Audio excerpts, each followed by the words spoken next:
ladies and gentlemen. We build on topics, whether conscious or cosmic. It's never nonsense. Mega levels are microscopic. It's a Killah Priest project. AD control the rocket. Before we land the plane, many things we engage and explain. The unexplained, without mask. Welcome to the Killah Priest podcast. Killah Priest podcast. Yeah. Mic check 1 2.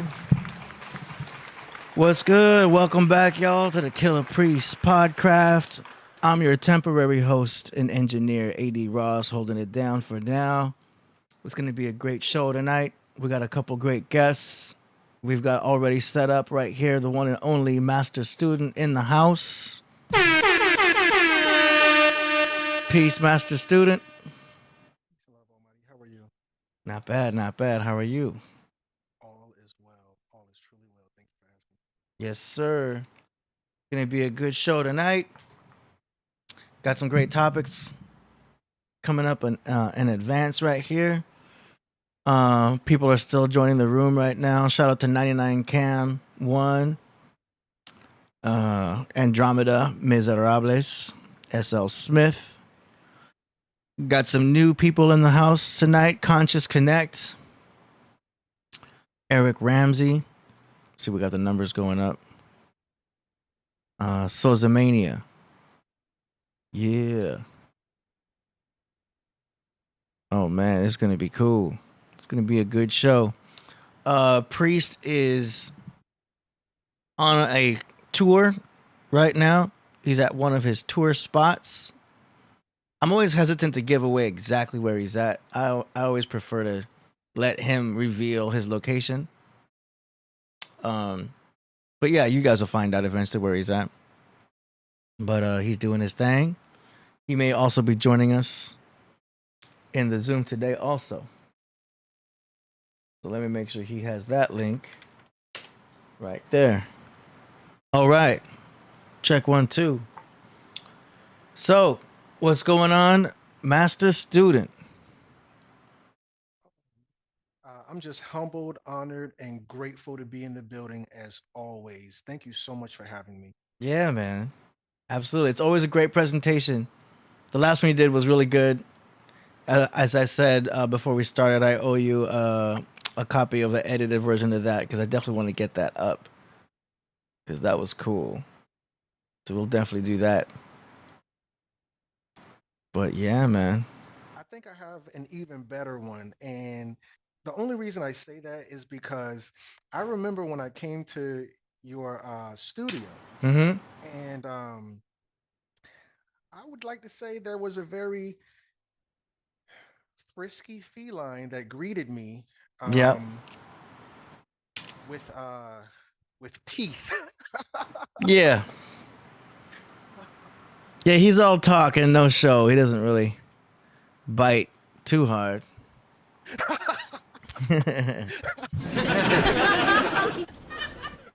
But yeah, that's an infamous Mojito. I did not expect my cat to get too famous, particularly on this show, but he did. Yeah, so shout out to all the cat lovers. I myself am a cat lover as well. I must be 1,000,000% honest. I prefer cats over dogs. So Team Feline all the way tonight and forevermore. Nice. Yeah, I love dogs too. It's just they're a little more high maintenance. You know, you gotta walk them, and they can be a little more sloppier. I kind of do like how independent the cats are. Yeah, dogs are needy, they're clingy, they're Yeah. slobbery, blah, blah, blah, all of those things. Cats are more sophisticated. Yeah. You know, cats got swagger. Yeah. But the cats do wake you up in the middle of the night. They have their needy moments when they want to be fed, and you know, mine in particularly is a picky eater. So if I give him salmon and he's not in the mood for salmon, he'll wake me up at 5 a.m. saying he wants chicken. So, you know, it is what it is. But that's that. So what brings us to the feline topic? Yes, yes. Thank you so much for asking. So, I must admit, brother, sometimes I can be, or a lot of times I can be very nostalgic. Mm. Um, I'm I'm I'm I'm an 80s baby, Mm. and I grew up on the classic 80s cartoons, He-Man, G.I. Joe, but one of my personal favorites, it was a cult classic. It was none other than ThunderCats. Are you familiar with that cartoon series, brother? I'm familiar with the existence of it, but I didn't watch much of it growing up. Yeah, I didn't catch on to it. I was kind of watching a lot of Ninja Turtles. Okay, I'll give you a pass. I'll give you a Yeah, pass. yeah. We got CJ joining us. I'm temporarily muting you, Crypt Jesus, until you're all set up. I'm glad CJ's here right before we start the presentation too. Okay, I'm gonna have him unmute now. Go ahead and unmute. CJ, you there? Yeah, I'm dropping by. I didn't know Crumb was in here. You know, I ain't got too much to say. You know, he finna shut it down. You know what I'm saying? I'm just gonna hop in the passenger seat. You know what I'm Yeah, saying? I'm just as much as a fan as everybody else right now. You know what I'm saying? absolutely. Mm-hmm. Okay, I'm cool. Go ahead. I'm humbled. I'm honored. I'm grateful to have my good brother. I wouldn't have it any other way, other than King L himself, CJ Crip Jesus. Peace and love, brother. Amen. Much love. Shout out to CrumbTV, the master student himself, and the cult leader, and everybody tapped in. You know, peace to the whole divine family. I'm happy to be here. It just comes around full circle, you know. Mm-hmm. Absolutely. So what were you saying, Crumb? Yeah. So you said you weren't necessarily a fan, but you did do the Ninja Turtles. So Yeah. I'll give you a pass on that. Thank you. Thank you. Yeah.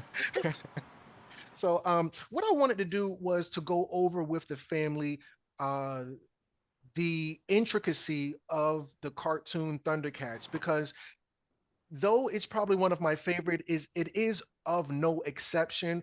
The 80s series of cartoons were very, very deep. And this one, I want to go into what inspired it and some of the Easter eggs, all of them, if I could, that are hidden inside of it.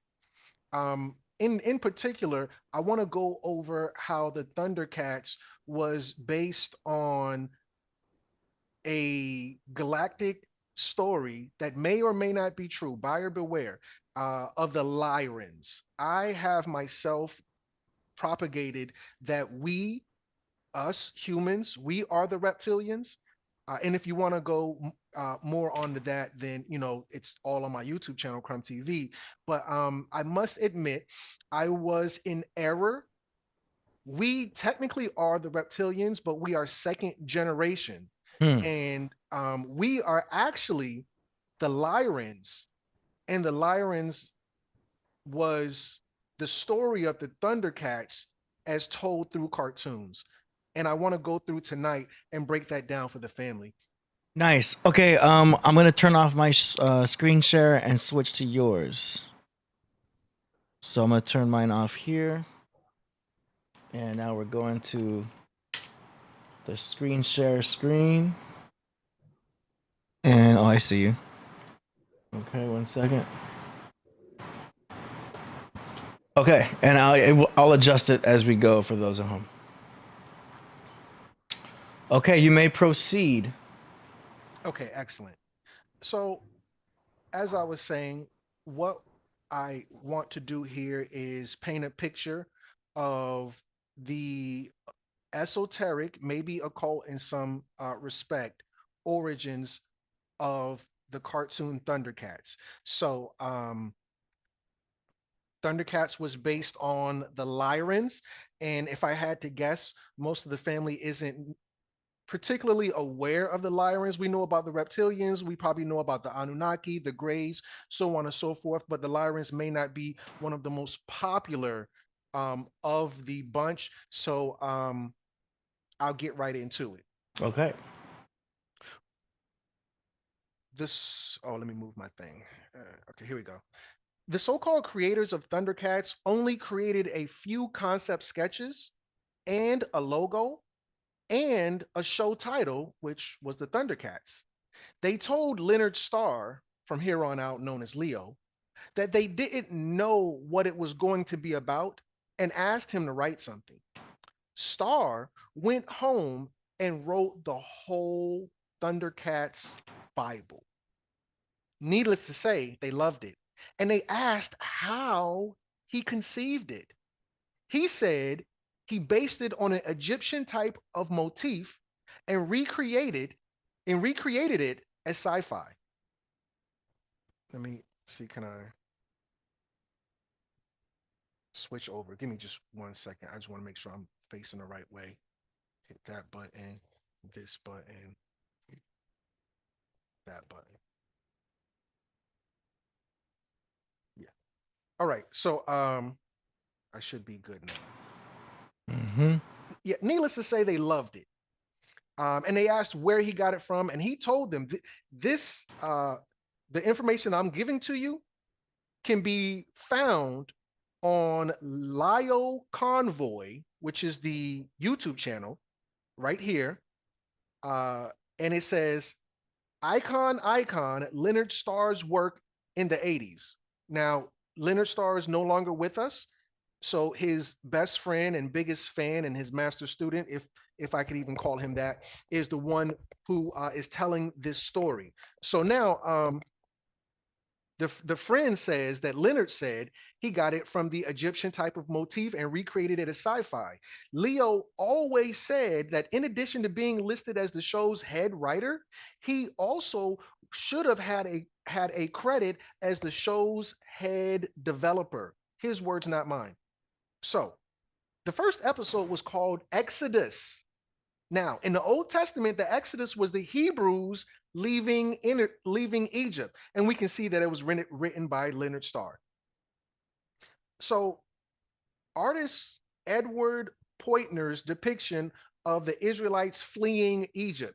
Now, this isn't quite the Israelites fleeing Egypt. As you can see, they're still chained and they are in whips. I'm sorry, they're being whipped. However, they had an intimate relationship with the lion as seen in this picture. And this is according to Lionel ThunderCats Wiki. Now, it's at the bottom. I'm going to delete this to focus your attention. Wrong button. So look at this right here. It says simply, Lionel's early production name was originally Lion L. Now, if you know anything about the Hebrew belief system, all of the patrons of the god El bear his last name. In this case, Lionel, but in the Bible, Raphael, Gabriel, Michael, Israel, Jezebel, so on and so forth. The list goes on because these are the children of El. And in the early production, again, his name is Lion L. Now, Judah was the first tribe of the Hebrews to take its place in the land of Israel. Church, I would ask you to focus your attention, or everybody turn your Bibles to Revelations 5, verse 5. And when you have it, let the church say amen. I'm just joking. That's what we used to say. And it reads, and one of the elders said to me, weep no more. Behold, the Lion of the tribe of Judah, the root of David, has conquered. This is where the conquering lion comes from, so that he can open the scroll and its 7 seals. Moreover, the tribe of Judah, and this is according to Britannica. This isn't tinfoilhat.com, we love thundercats.com. This is Encyclopedia Britannica. In an article titled Judah, Kingdom of Judah, Southern Kingdom, and Davidic Dynasty, it reads, the tribe of Judah settled in the region south of Jerusalem and in time became the most powerful and most important tribe. That's according to Britannica. Not only did it produce the produce great kings like David and Solomon, but also it was prophesied that the Messiah would come from among its members. Now, I've presented the Messiah as being one of us, but you can imagine him however you see fit. Now, continuing on with this theme, if you go and look at ThunderCats, they were guided by the spirit of Jaga. He's the blue guy towards the end of this this GIF. Right there, he's kind of translucent. You kind of see this in the opening themes of the cartoon when it comes on. Now, Jaga, the spirit, that's who's leading them. Now, Emperor Haile Selassie also claims lineage to be of the bloodline of Judah. In fact, one of his titles, the emperor, is Lion of Judah. This is what they called Emperor Haile Selassie. Moreover, he bears a striking resemblance to Jaga. Now, let me breathe for a second. AD, King L. Is King L still with us? I think he stepped out real quick. Okay, no worries. To the pod room, I'm sorry, the Podcraft, to AD, you tell me, does Jaga look like Ali Selassie to you? I don't know. Maybe it's me. The nose, there's resemblance in the nose. What about those cheekbones? Yeah. Ooh. Yeah. The mustache, those bushy old eyebrows. Yeah. I'm trying to play devil's advocate, but it does look like him. And I want to ask the listening audience, and for those who are going to catch this later, if he does, tap in. If he doesn't, listen, correct me, because I am known for wearing a tinfoil hat. So bear with me. So yeah. No, I'm sorry, please. No, I was going to say that would be the artist who would connect that, right? Or whoever like started the whole show, or whoever owns the show would probably have to have the influence to say, make him look like this person. Correct. And that's where this comes in. They asked him, where'd you get this from? Now, even though he said Egyptian, and that's a quote, Egypt is in Africa and it's right above Ethiopia. So it's not a far leap. And in addition to that, when we're dealing with this whole Lion L thing, this is according to the wiki fandom. Lion L, that's very Hebrew of you. And when we're dealing with Emperor Haile Selassie, he claimed to be the Lion of Judah. So it's not too far of a leap to make that connection, is all I'm saying, respectfully. Yeah. Now, I don't want to rule out that I'm wearing a tinfoil hat, but it's there. Moving on. Sword of Omens belong to Jaga. The Jaga toy even comes with the Sword of Omens. Notice Emperor Selassie posing with a sword. The Emperor's nickname is Ja. Look at this. Let me again delete these pictures. Delete, delete, delete, delete, delete, delete. Look inside that that Star of David. Inside that, this right here, I'm gonna delete it and I'm gonna undo. I didn't put that stuff together. That came like that. They call him Ja. They call him Ja, and the character who was inspired by him, his name is Jaga. Oh, okay. Trying to see how it could possibly be a coincidence. It's a heck of a coinky dink, to say the least. Yeah. Now here's even more. The creator, his name is Leonard Starr. The nickname for Leonard is Leo, which means lion. Thus, his name is Lion Star.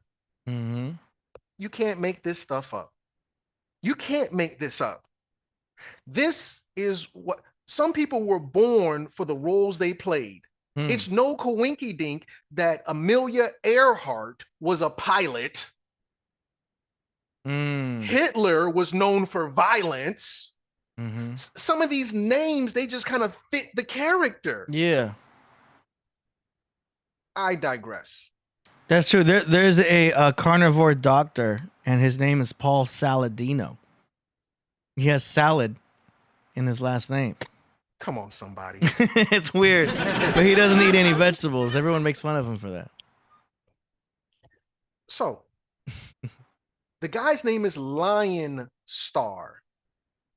Well, the Lion Star is actually Vega, which is the brightest star in the Lyra constellation.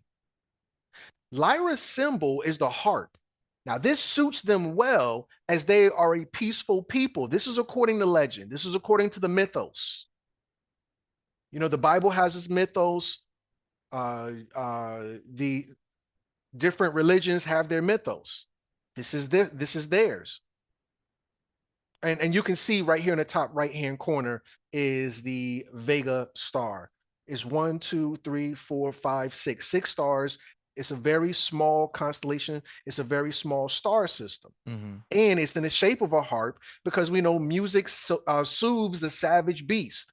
These people, and it's interesting you say Saladino. These lions, these felines, they were vegans. They weren't the type, you know, they're from the constellation Vega. They're vegans. They're not the type to eat meat. They're not the type, you know, this is very much going with the theme of the Hebrews, the lion and the lamb. This particular lion, why was the lion, according to the Hebrews, why was the lion with the lamb? Because the lion didn't eat meat. That's why, according to the Bible, according to that belief system and that mythos, the lion is with the lamb. Jesus was the lion. Jesus is also the Lamb of God. They don't eat meat. They're very peaceful, and that this is a continuation of that theme moving forward. Is that where we get vegetable then from Vega, or does Vega? Wow. Tap all the way in. Wow. Anybody know how much all is? Okay. The Lyra constellation is close. I would even argue it's right next door to the Draco constellation. So you're going to see right here. Let me delete this to focus your attention. Undo. It all goes back to Drake. Come on. So right here, you're going to see, I'll delete that. I'm trying to delete it. So right there, you're going to see Lyra, and the biggest star is Vega. And right across the street, right next door, right downtown, is you're going to see Draco right under the little, right between the little and the Big Dipper. There's the Draco, and the Draco star. Look at how little Lyra is. 1 to 6 stars. Draco, 1, 2, 3, 4, 5, 6, 7, 8, 9, 10, 11, 12, 13, 14, 15, 16 stars in that constellation. Wow. They are significantly bigger than their peaceful counterpart. Significantly. Now, in the ThunderCats, their planet is called Thundera, not Vega. Thundera? That's where we get thunder? Thunder. Damn. And lightning. I love that song. Thunder and Lightning, but I forgot who sang that song. Okay, this is new to me. So, in the ThunderCats, their planet again is called Thundera. So what we're looking at right now is ThunderCats Wiki. These are all the ThunderCats nerds, and they're going over all the information. And it reads, Thundera was destroyed at the beginning of the series. Mum-Ra later teleported to where Thundera once was and reformed it back together. Now it is inhabited by the ThunderCats and other surviving Thunderians. In the episode, All That Glitters, Panthro mentions that gold originally did not exist on Thundera. So why is this important? Because what we're seeing is a connection between the Thunderians, which is the LYRANS, and their planet being destroyed. Because the LYRANS, their planet was plundered by the reptilians. And well, I'll continue on. Thundrillium. Thundrillium is an element found on Thundera and Third Earth that the ThunderCats can use as fuel, well, to use to fuel their vehicles and power the cat's lair. Where have you heard that story before? That's the story of the Anunnaki. So the Anunnaki, their planet was destroyed, and the Anunnaki, according to Zechariah Stitchin, the Enuma Elish, and the Sumerian tablets, the Anunnaki's planet was destroyed, and the Anunnaki came to Earth to mine gold to reform their atmosphere. Same thing with Mars.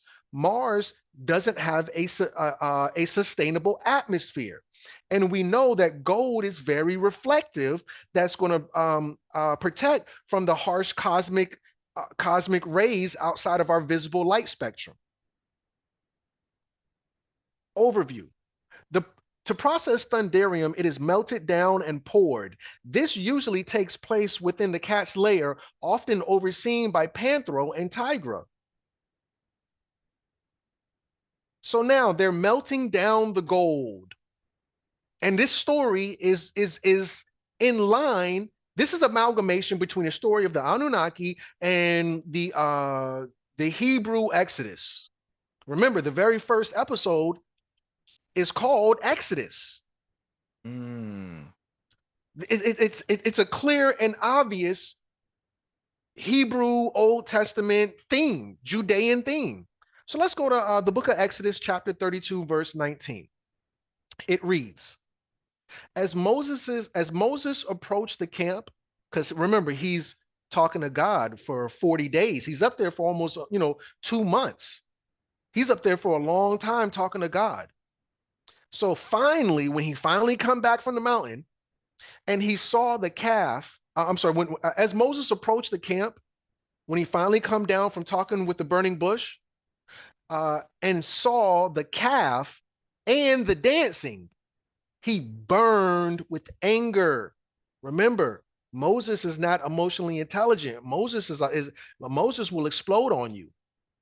And he threw the tablets out of his hands. These were the tablets given to him by God, written by God. What happened to the commandments that God gave Moses? Moses shattered them at the base of the mountain. Amen, church? The 10 commandments that you got are a edit. Ah, man, I done broke the here. What did he say again? Thou shalt not lie. What else did he say? I can't remember. I can only remember 10. God had wrote on the front and the back of those tablets. It was more than 10 commandments. Moses could only remember 10. That's why you got the 10. Thus say the Lord. Amen, church? Anyway, verse 20. Then he took the calf that they had made and burned it in the fire. The same thing with the Anunnaki, same thing with the ThunderCats. Ground it into powder and scattered the powder over the face of the water, then forced the Israelites to drink it. Moses got so mad because he was gone for almost 2 months. I'll be gone to November. He comes back. They're worshiping a pagan god because his God led them out of Israel. Now they going back to the gods that they were worshiping in Egypt, and Moses is tight. So Moses takes the calf, he sets it on fire, he grounds it into dust, puts it in the water, makes them drink it, and unalives them. Brother, where have you heard that story before? This religious leader makes his following drink this stuff, and he does a mass unaliving. Where have you heard that story before? Mass unaliving, does that mean like resurrection? Well, I'm just trying to be YouTube friendly when I say KILL. He does a mass unaliving. Oh, unaliving. Yeah. Wow. Where have you heard that story before? Oh, yeah. Jim Jones did what Jim Jones did with Kool-Aid, Moses did with gold. Amen, church? Wow. I knew I heard this story somewhere. That's right. That's what they say don't drink the Kool-Aid. Don't drink the Kool-Aid. Wow. If Moses make you some Kool-Aid, do not drink. This is gold flavored, Crumb, but it's beautiful. Listen, family, everything that glitters is what was the name of the episode? In the episode, all that glitters. Anybody know how much all is? I don't care how glittery that Kool-Aid is. Don't drink. Get out. Back to the chopper. Y'all better get out of here. Do not drink the Kool-Aid. I don't care if Moses make it. Moving on. In spite of the peace enjoyed by the natives, Thundera also had dangerous species, such as giant spiders that would attack anyone. It had 12. This number 12 is very religious. 12 hours in a day, 12 hours in a night, 12 constellations, well, 12 zodiacs, 12 sons of Israel, 12 tribes, blah, blah, blah. It had 12 great seas upon its surface, and in the sky there hung apparently more than one moon based on the phase moons of Thundera. The ancient Thunderians did not originally come from Thundera. There was a great migration that led the planet's settlement ages ago. The original the ThunderCats aren't even from Thundera. They're not from Thundera. This is important in just a second. Let's move on. Well, I'll just read the rest. Thundera's destruction was the result of the Sword of Plundar. It was cast into the deepest canyon of the planet's surface by Jaga and fell into the molten core of Thundera. Its attempts to escape by Mumra caused the mass eruption which obliterated Thundera. By the sword itself survived. But the sword itself survived. It was Mumra who was behind this, the same way the reptilians were behind the LYRANS leaving their original planet. So let's get into the LYRANS. Wow. The LYRANS are actually called star seeds. Good brother, and to the Podcraft room. Has anybody ever heard people being referred to as star seeds? Yeah, I dated this super hippie chick, and she said she was a light working starseed. What if I told you anybody who claims to be a starseed, unbeknownst to them, most likely, they're referring to LYRANS. If you are a starseed, if you think you are a starseed, if you ever heard of a starseed, you're referring to the LYRANS. Crumb, something in me just relates to lions and cats and felines and blah blah blah. Yeah, because you're a starseed connecting back to your original ancestors. That explains the furries. God dang it, bro! You cheating? You teaching? I'm gonna have to sip. I'm afraid to say anything because sometimes I feel like whatever I'm gonna say is actually the next slide. All wise, right? Exactly. I ain't trying to jump ahead of you. I'm grateful. The LYRANS are actually called Lyran starseeds. They were created as a pet race by the reptilians called Alpha Draconians. Their shape was a copy of their creators. Today, we identify that shape as human. Arm, leg, arm, head. Allah, that shape. They were abandoned and eventually evolved. So, Crumb, why do you say we are the reptilians? Because the shape that we are, our reptilian forefathers gave us that shape. However, we are the second generation of that shape. Arm, leg, arm, head. We're the second generation. The first generation of that shape were our direct ancestors, who we are the progeny of, the LYRANS. So yeah, I did say that we are the LYRANS. But I skipped it. I'm sorry, excuse me. I did say that we are the reptilians, but I skipped it. First is the reptilians, then it's the LYRANS created by the reptilians, and then after the LYRANS come the humans. So we are the reptilians indirectly. We're more so connected with the LYRANS. I digress. LYRAN starseed, blue-skinned cat people. So not only did the reptilians create these LYRANS, these cat people, with the same form as they had, which is the same form that we have, but when they created these LYRANS, the LYRANS were blue. This is very important. The story of a primitive blue cat-like race that had to evolve due to war. Where have I heard that story before?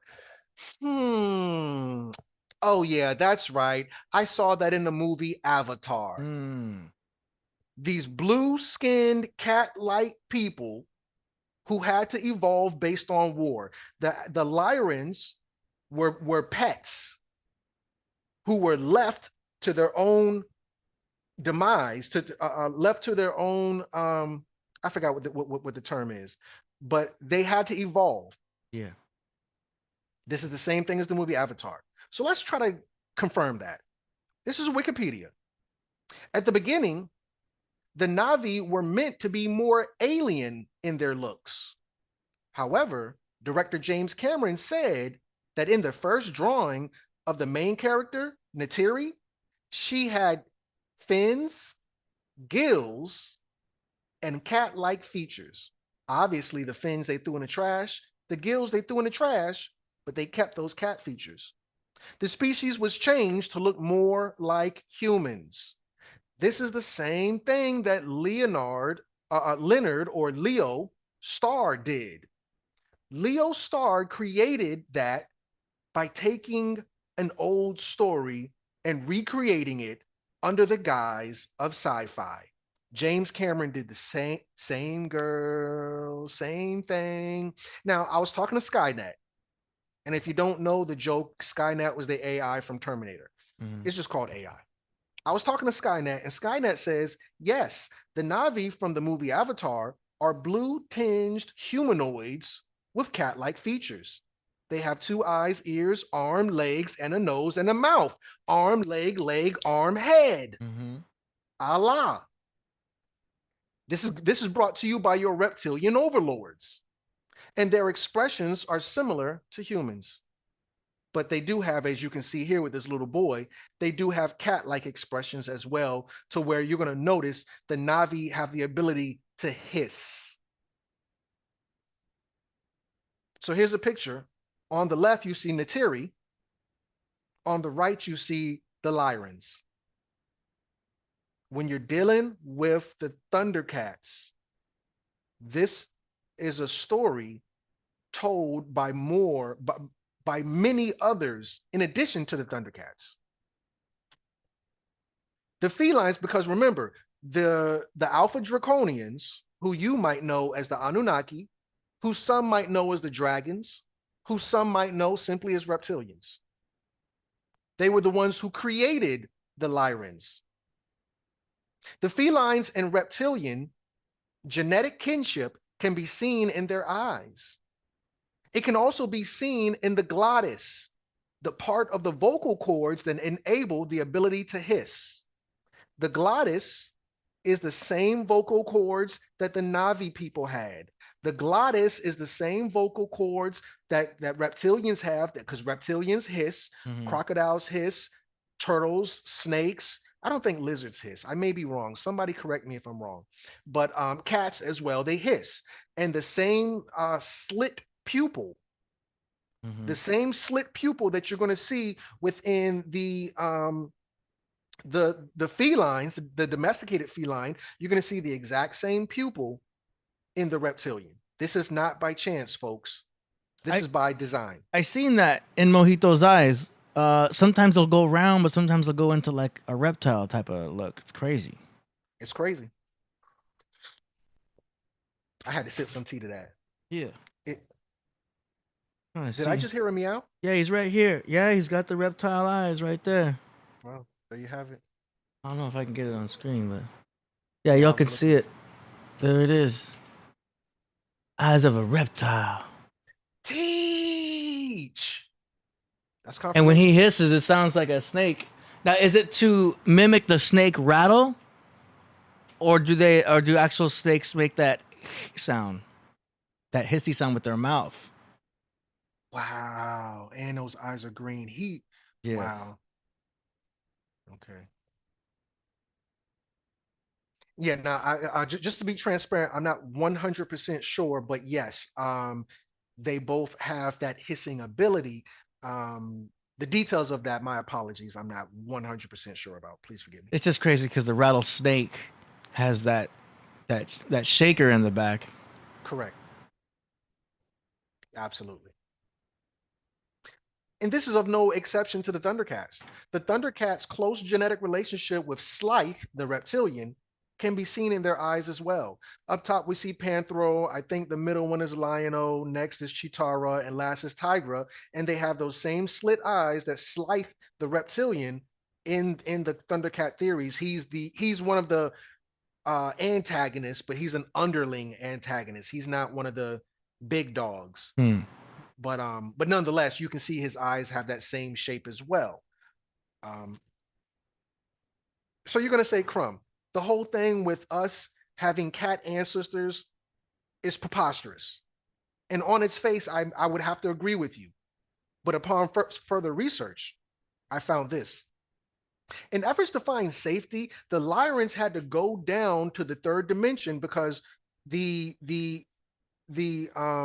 Alpha Draconians, they saw what was happening on their planet because they sent them there. They evolved, they terraformed the planet. The planet had lots of valuable things like gold. The reptilians came there, took it over, because remember, the Draconian star system is way bigger than the Vega star system. In addition to that, the Draconians had depleted all their natural resources.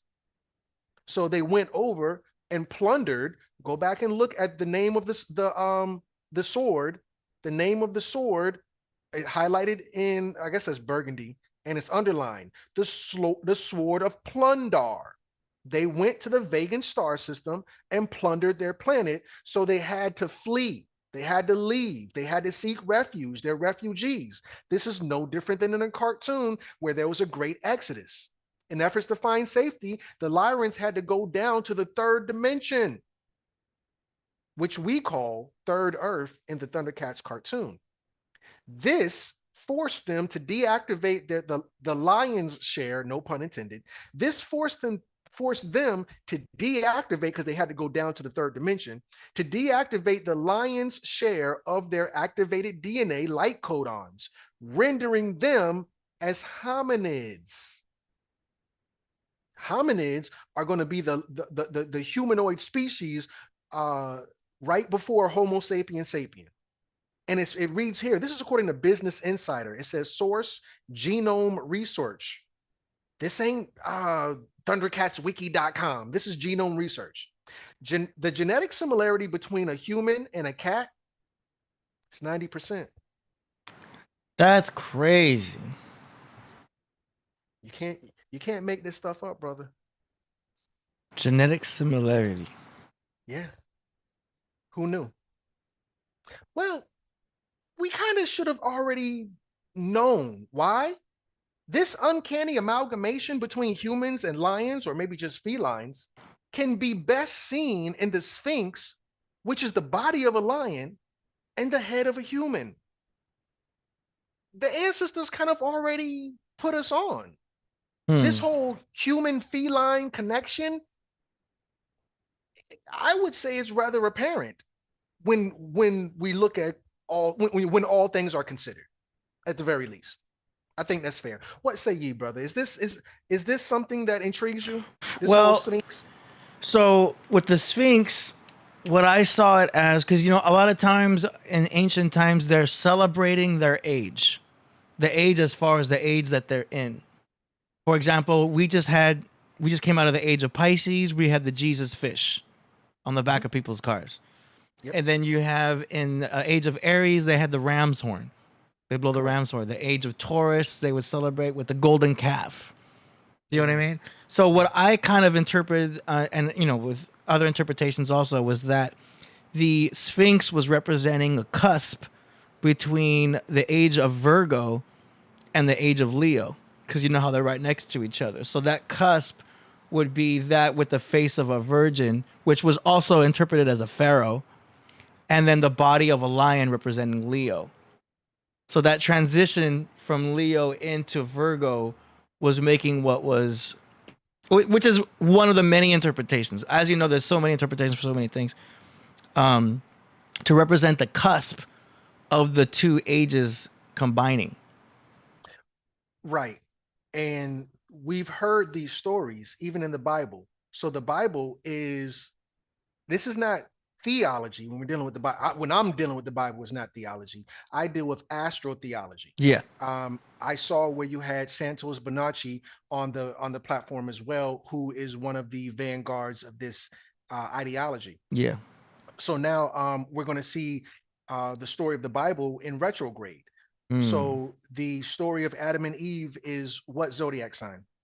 So with the many interpretations of Adam and Eve, which there's a biological, the astrological one was Adam was the sun and Eve was the moon, because Eve would come in the evening as the day is evening out. It's also where we get the word evil, which isn't necessarily evil, just to even out. So Adam and Eve in the astrological interpretation was the sun and the moon.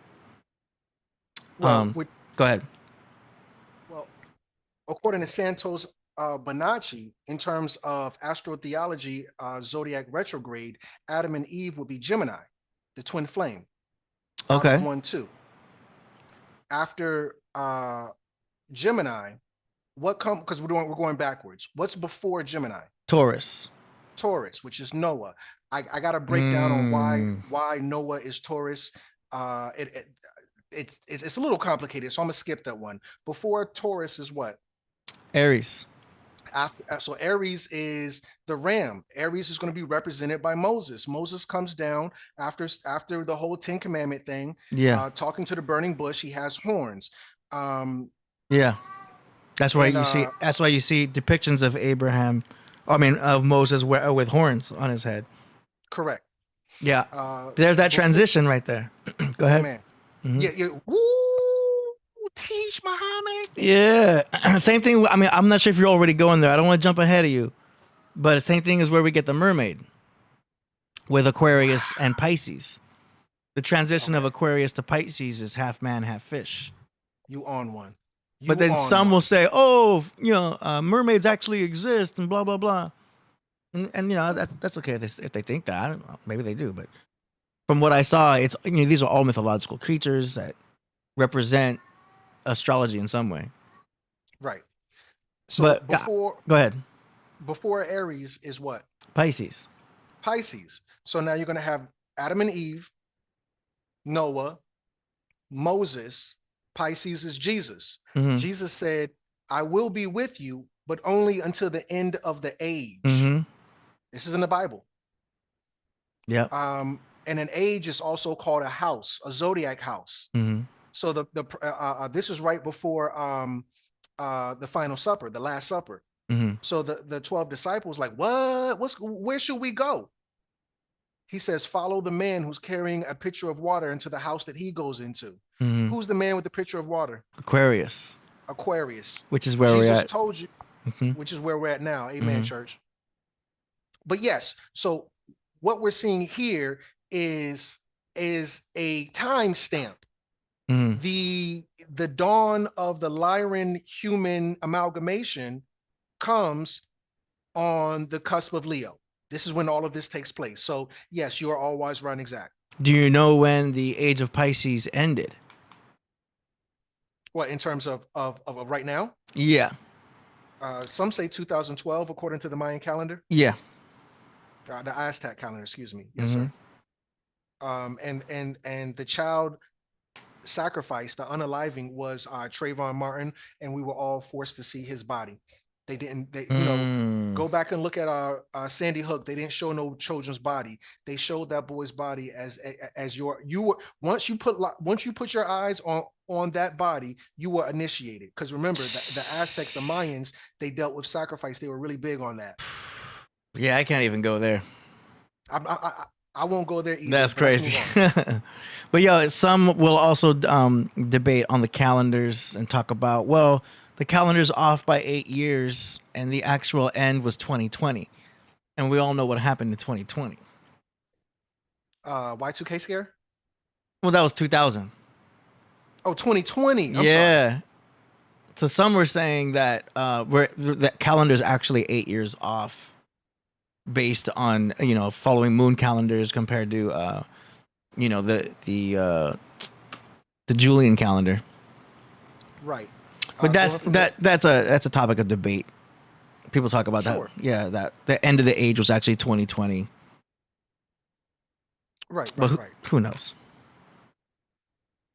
So going with this Whoa. Egyptian motif, which Leonard Starr told you about, their headquarters, the ThunderCats, is called the Cat's Lair, which is modeled after the Sphinx. What a coinky dink, right? I'm not the smartest man in the world, but they lived inside the Sphinx, according to ThunderCats. But let's move on. The Draconians chased the Lyrans to Earth. I told the rest of this story in this video, Anunnaki, 76 trillion years of reptilian history. I'm not going to go into the whole details of it now, but if you want to hear that side of it, of what led them to do all of that, the backstory, the context, I went through that. I digress. So Inky, they finally catch the Lyrans. It was a long drawn out thing for them to even get here, because they had to go down to the third dimension. But once they get to the third dimension, Inky catches them. Once Inky catches them, Inky messes with their DNA, because remember, when he first made them as a pet race, they were primitive, like you saw in Avatar, but then they evolved when they were left to their own defenses, left to their own something. I forgot what it's called when you're left to your own something. Anyway, so yeah, DNA unplugged, memory erased. Inky erased their memories. So it says here, DNA damage began 5,500 years ago when Babylon Sumer invasion. Remember, the story of the Anunnaki is a Sumerian story brought to you by Zachariah Stitchin, or it's a part of the Enuma Elish, brought to you by the Babylonians. Erased DNA race memory at Stonehenge, except for chosen ones. I did not create this PowerPoint. I did not. I'm sorry, not the PowerPoint. This particular slide. Yeah. I didn't create it. But it says the reptilians did this. Distorted holographic tree of life took out 8D and 12D. They had to go down to the third dimension to get away from the Anunnaki. But the Anunnaki were able to transform their DNA in order to even sustain themselves within this particular reality. Blocked life force and Kundalini natural flow. Remember, our pineal glands used to be the size of a golf ball. The glands, pineal, pituitary, hypothalamus, thyroid. Yeah. Shortened the lifespan and damaged immunity set up for recycling the astral 4 to astral 4D. Once the reptilians caught up with the Lyrans who were running from them, Inky tore them up. Scrambled geometric code and more fields, blocked multidimensional perception, rewrote human history, patriarchal domination and enslavement agenda for Earth humans. And a part of the DNA is ATC. Do you know what ATC, if you rearrange those letters, do you know what it spells? Cat. Ain't that something, y'all? No, but that makes sense, because if you look at our DNA, it looks like a broken ladder. And they call it junk DNA. Junk DNA. In other words, DNA they can't explain, therefore junk DNA. Because Inky tore it up. Man, that makes so much sense. And so we used to live, what, 300 years old, 500 years old? Old as Methuselah. Man, and so we already evolved to be broken. Yeah. That was the forced evolution by Inky after they caught him. And of course, I went into that story right here, but I digress. So, return to cats.us home. The German origin is from cat, equals Katze. Question.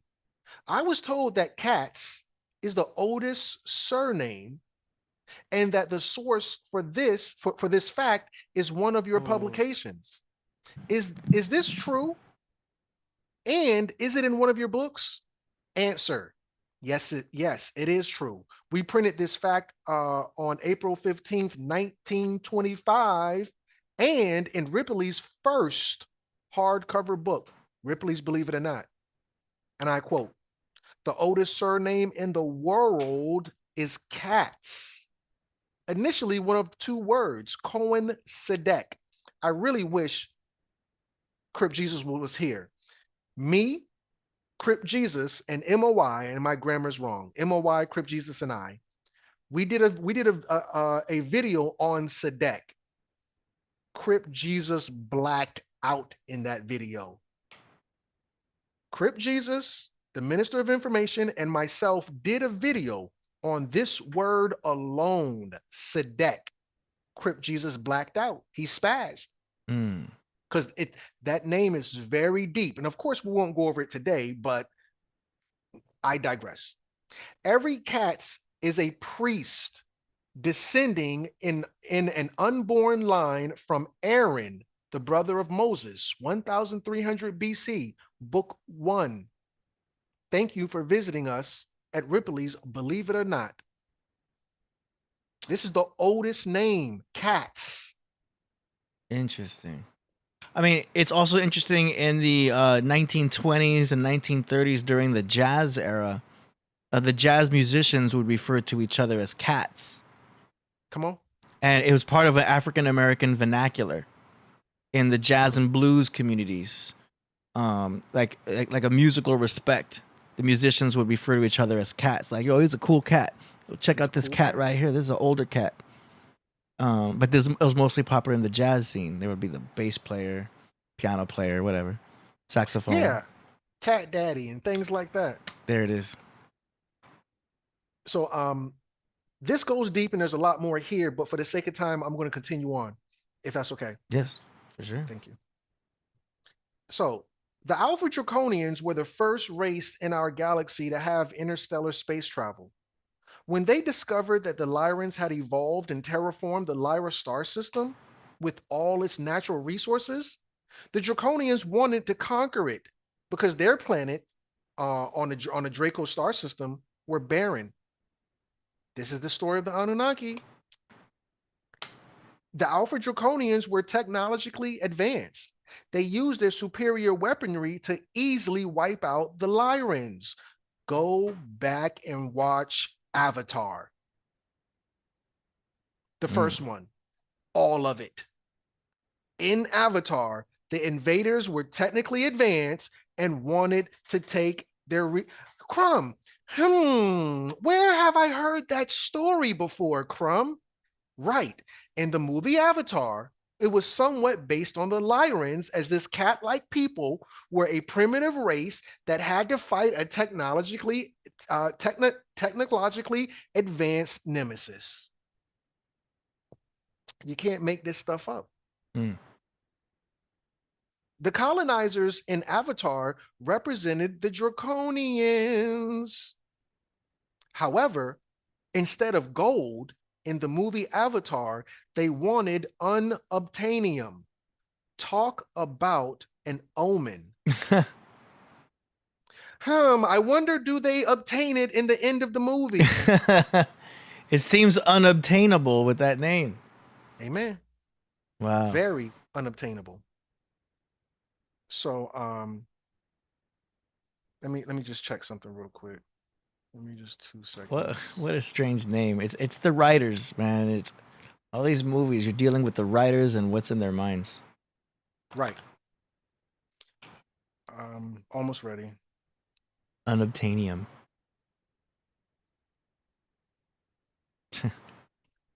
So now, the ThunderCats depict the journey of a spiritual race, because remember, Jaga was their spiritual guide. They were spiritual for A1 since day one. The ThunderCats depict the journey of a spiritual race that was forced to quickly adapt to advanced warfare. When they first get to, back when they're on Thundera or in the Vega star system, constellation, they're 1+1 compared to their nemesis. When they get to Earth, that's when they start tightening up. They have hoverboards, not an airliner. They have a feliner, so on and so forth. The Thundercats had flat screens, computers, projectors. They was pretty advanced by the time they got their ish together. Now, the relationship with Black people and trade goes back generations, because Panthro in the movie was their mechanic, but we're going to call him respectfully an engineer. So now, if you look at our famous HBCUs, HBCU stands for Historically Black College or University. Almost all, if not all, of your HBCUs, the first ones, they're all agricultural and mechanical. Florida A&M. Florida A&M, A stands for agricultural, M stands for mechanical. If I had to guess, Panthro went to Florida A&M. Look at Panthro. Panthro got a ball. You got a bald head. I forgot what that dude was. It was some dude. He would come on the internet, this big Black dude, and he would always say, my name is Tyrone, and I got a bald head. So, you know, he has the Black dude, bald head, the very, very, very wide nose. You can't really see his upper lip, but his bottom lip, that's a thick bottom lip. And he also had a deep voice. His character was played by Bill Cosby's father, not in real life, in the Cosbys. In the Cosbys, whoever Bill Cosby's father was, somebody can type it in the comments. I forgot his name, but he was the one who did Panthro's voice. So he has this deep voice like a Black dude. Well, I mean, from a Black dude. And he's a mechanic, which is stereotypically or a trope based on Black people. So this is the beginning. The Lyran Orion Wars. Crumb, show me some receipts. Let me fact check you. If you want to fact check me, it's going to be super duper easy. All you have to do is search for the Lyran Orion Wars. That's where I'm pulling this information from. The Lyrans were peaceful and never knew war. They never knew violence or deception. So they were defenseless. So let's go and look at ThunderCats Ho Wiki. Thundera. Thundera was originally the home planet of the Thundercats. It was the most beautiful, peaceful, and harmonious place in the entire universe.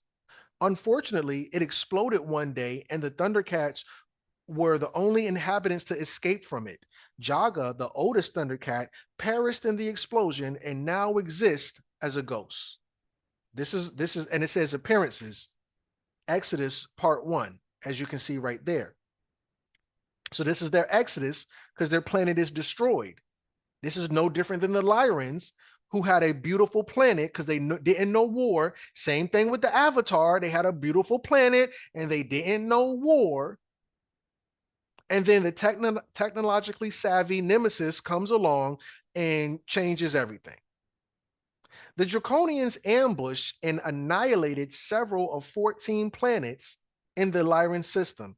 It's not 14, it was only 6, but let's just go with that. Matter of fact, yeah, screw it, I'm gonna leave it at 14. Over 50 million Lyran humans were unalived. This is the same thing that you saw with the Thundercats. They were the only surviving people of their kind. What resulted from the Lyran Draconian Wars was the biggest catastrophic, when I say catastrophic, no pun intended, was the biggest catastrophic event that has ever occurred on this side of the galaxy, and quite possibly this entire universe. So when I tell you this story, it's not just a little story. This is kind of a big deal. So now, where have you heard this story before? Oh, that's right. In the sci-fi classic, the cult classic, Men in Black, Orion is the cat of the gentle Rosenberg, an alien of Arquillian race who tells Agent J, played by Will Smith, and Agent K, played by Tommy Lee Jones, that his galaxy can be found on Orion's belt. The Milky Way is smack dab on Orion's belt. So in the movie, everybody's looking for this cat, and the cat's name is Orion. So, but nobody realized. They're like, we're looking for Orion, we're looking for Orion, and they don't know who Orion is. Turns out Orion is the cat. Brother, does this cat look a little familiar to you in your personal life? Yeah, it looks like Mojito. Orange tabbies, but people know in the cat world that the orange tabbies are they're like the alley cats. They have like a very like gangster type of, vibe to them. They're like mutts. They're like cat mutts. Do you know what I mean? But Yep. They're the most ruthless of all the domesticated cats. Is the orange tabbies. That's why you got Heathcliff and Garfield. Teach. Remember Heathcliff? Not everyone knows Heathcliff, but they all know Garfield. Come on. Oh yeah, I remember Heathcliff. We're gonna take it back to what we're gonna do right now is take him back to the 80s, kicking and screaming. Take them back. We're gonna way back. So they were looking for Orion. Now, family, when I say space, stop thinking outside, start thinking inside. In the movie Men in Black, space was not outside, out there, up, because they were looking for Orion and they didn't know where to look. They're looking here, they're looking there, they're looking everywhere but inside. There's a Hindu story that the gods were trying to hide divinity from man, and there was a great council, and the gods said, let's hide it in the ocean. And, no, they'll go down there. Let's hide it in the mountains. No, they'll go up there. Do you know, according to the Hindus mythos, where they decided to hide divinity from humans? No. They decided to hide it in them. Stop looking for God in the church, this place and that place, and God is in heaven up there. No, in here. Space, Orion, was not outside, some big thing outside of you. It was small on the inside. It was right in the cat's necklace. Go back and watch Men in Black, all of it. This is 1997 Men in Black. I think it's the first one. I'm almost positive. I digress. There's another example, but I don't want to name it. I don't want to say it unless you're already going to show it. Please. It's from Marvel. Are you familiar with Marvel? Amen. And Fury. And you remember how Fury got the eye patch? Right. So you have to watch Mrs. Marvel, Miss Marvel. Right. To understand that, but there's an orange cat in that one. Oh, I think her name was Captain Marvel. Captain Marvel, yeah. You have to watch Captain Marvel to see that, and then that cat is able to have like these freaking, tentacles come out of its mouth and eat people. Now, of course, this is all comic book stuff, but it's another orange tabby.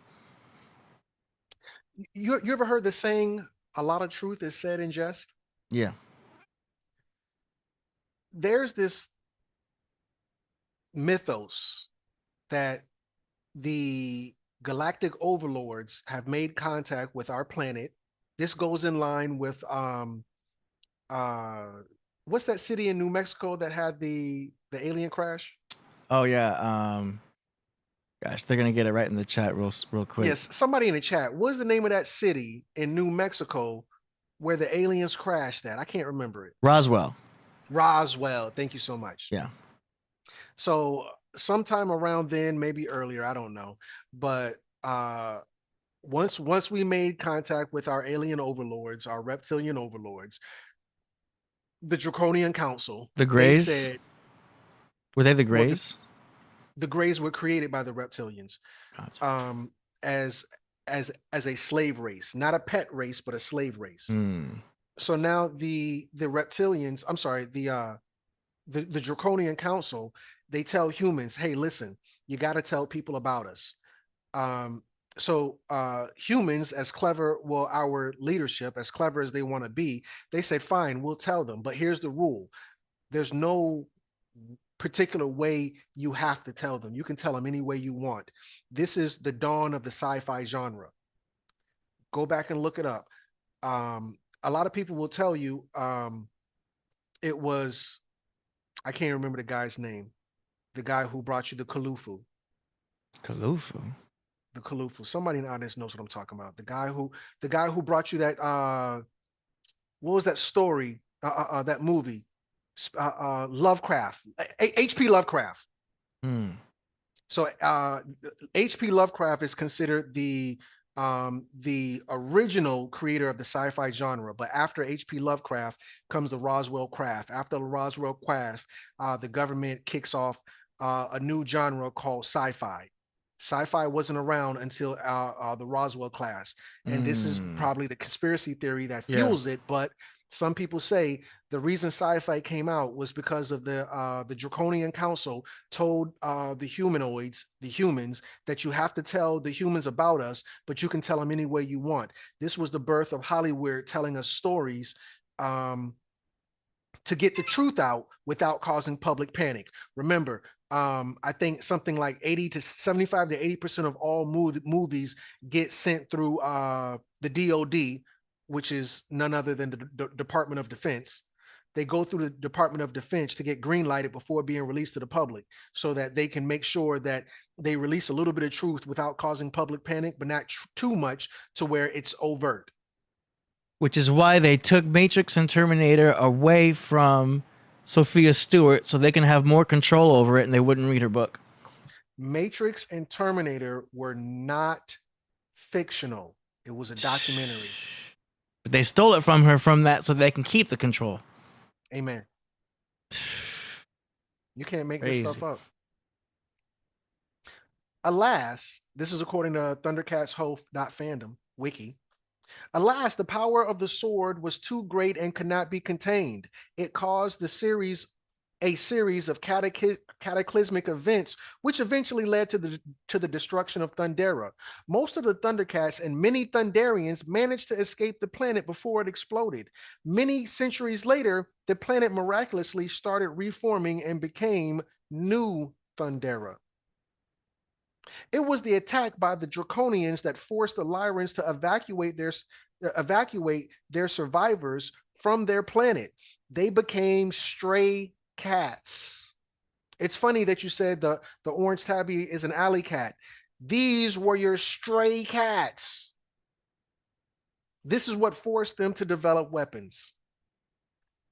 The LYRANS ran in fear, giving birth to the old tropes around fearful felines. You fraidy cat. But let's not talk crap about the fraidy cat just so quickly. You scaredy cat. Hold on. Let's not be so harsh on our feline friends. You cowardly lion. God dag it, Crumb. Tone it down. All right. I've had enough. Brother, do you remember the cartoon He-Man? Yeah. Well, in the cartoon He-Man, Battle Cat is a huge armored tiger that serves as the companion of He-Man in battle. Equipped with a saddle, Battle Cat can carry several warriors into battle like a steed, but his furious claws make him more formidable in combat than a mere horse. In many versions of Masters of the Universe continuity, he can speak, making him not simply a pet, but a trusted confidant of He-Man. Remember, there's a galactic law where they have to tell you the truth. But what they're going to do is they're going to shroud it in mystery within fandom, within science, within sci-fi, so that they don't cause public panic. Yeah. In stories where He-Man is secretly Prince Adam, Adama, the Lulu, Battle Cat is similarly the alter ego of Adam's pet tiger, Cringer. Remember, the Lyrans were created first as pets. Whereas Cringer is a lazy and cowardly, he is lazy and cowardly, and usually doesn't even want to assume his heroic form. In the beginning, verily I say unto thee, Christians, the Lyrans did not want no smoke. Battlecat is headstrong and eager for action and excitement once the battle is on. Never forget that Cringer / Battlecat is a master of the universe. Why they call it masters of the universe? Why y'all call it He-Man? They didn't call it He-Man. It was called Masters of the Universe. We're talking about a galactic war. I ain't playing with nobody. Wow. Shout out to DJ Battlecat.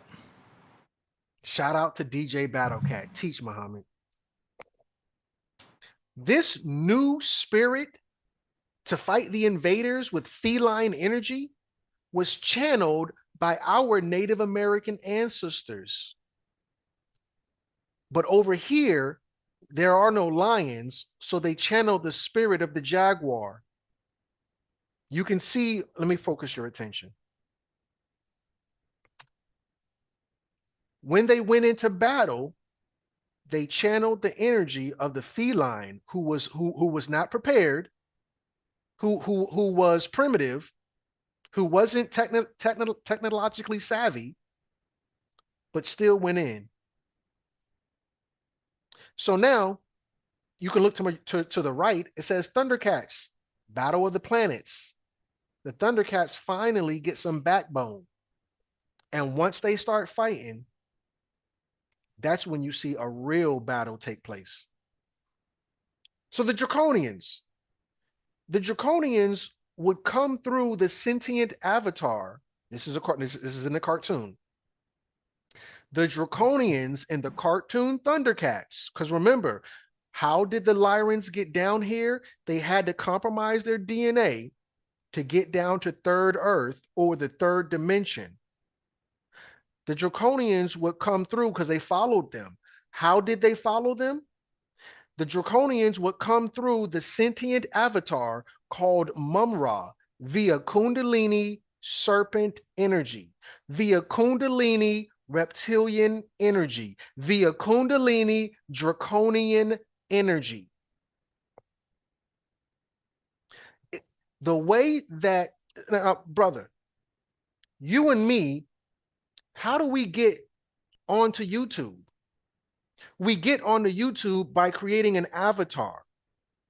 You can't Google map YouTube. YouTube is not a physical place that you can go to. YouTube exists in a reality that we cannot physically go to. It's in the ether. That's why it's called the Ethernet. Teach. God dang it, you better teach. The Draconians, they're not able, most of them, outside of the Nephilim, they're not able to go to the third dimension. So they created avatars and they went through the third dimension through Kundalini energy, otherwise known as serpent energy. And they transformed, or they terraformed, not terraformed, but they transformed or channeled. What do you mean channel? What do you mean channel? I mean channel, just like the Killah Priest YouTube channel. They channeled through the sentient avatar called Mumra. Now, Mumra was indigenous with a wide nose, dark skin. He was connected to third Earth spiritually, and he channeled the forces of nature, which were called in the cartoon evil. Do you know this gentleman on the left? No. This is Elder Baba Rashan. He's almost at 100,000 subscribers on YouTube. He kind of reports the news from a Black perspective. The same wide nose, and this is not a diss to him. Elder Baba Rashan is an is indigenous to the land. This is what Mum-Ra looks like, with the high cheekbones, the wide nose, the full lips, the dark skin.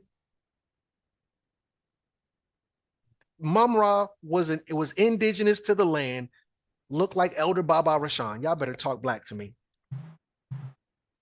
And that's not a diss to Elder Baba Rashan. I'm subscribed to him. He subscribed to me. Much love to the elder. Mum-Ra, the ever living, is an avatar.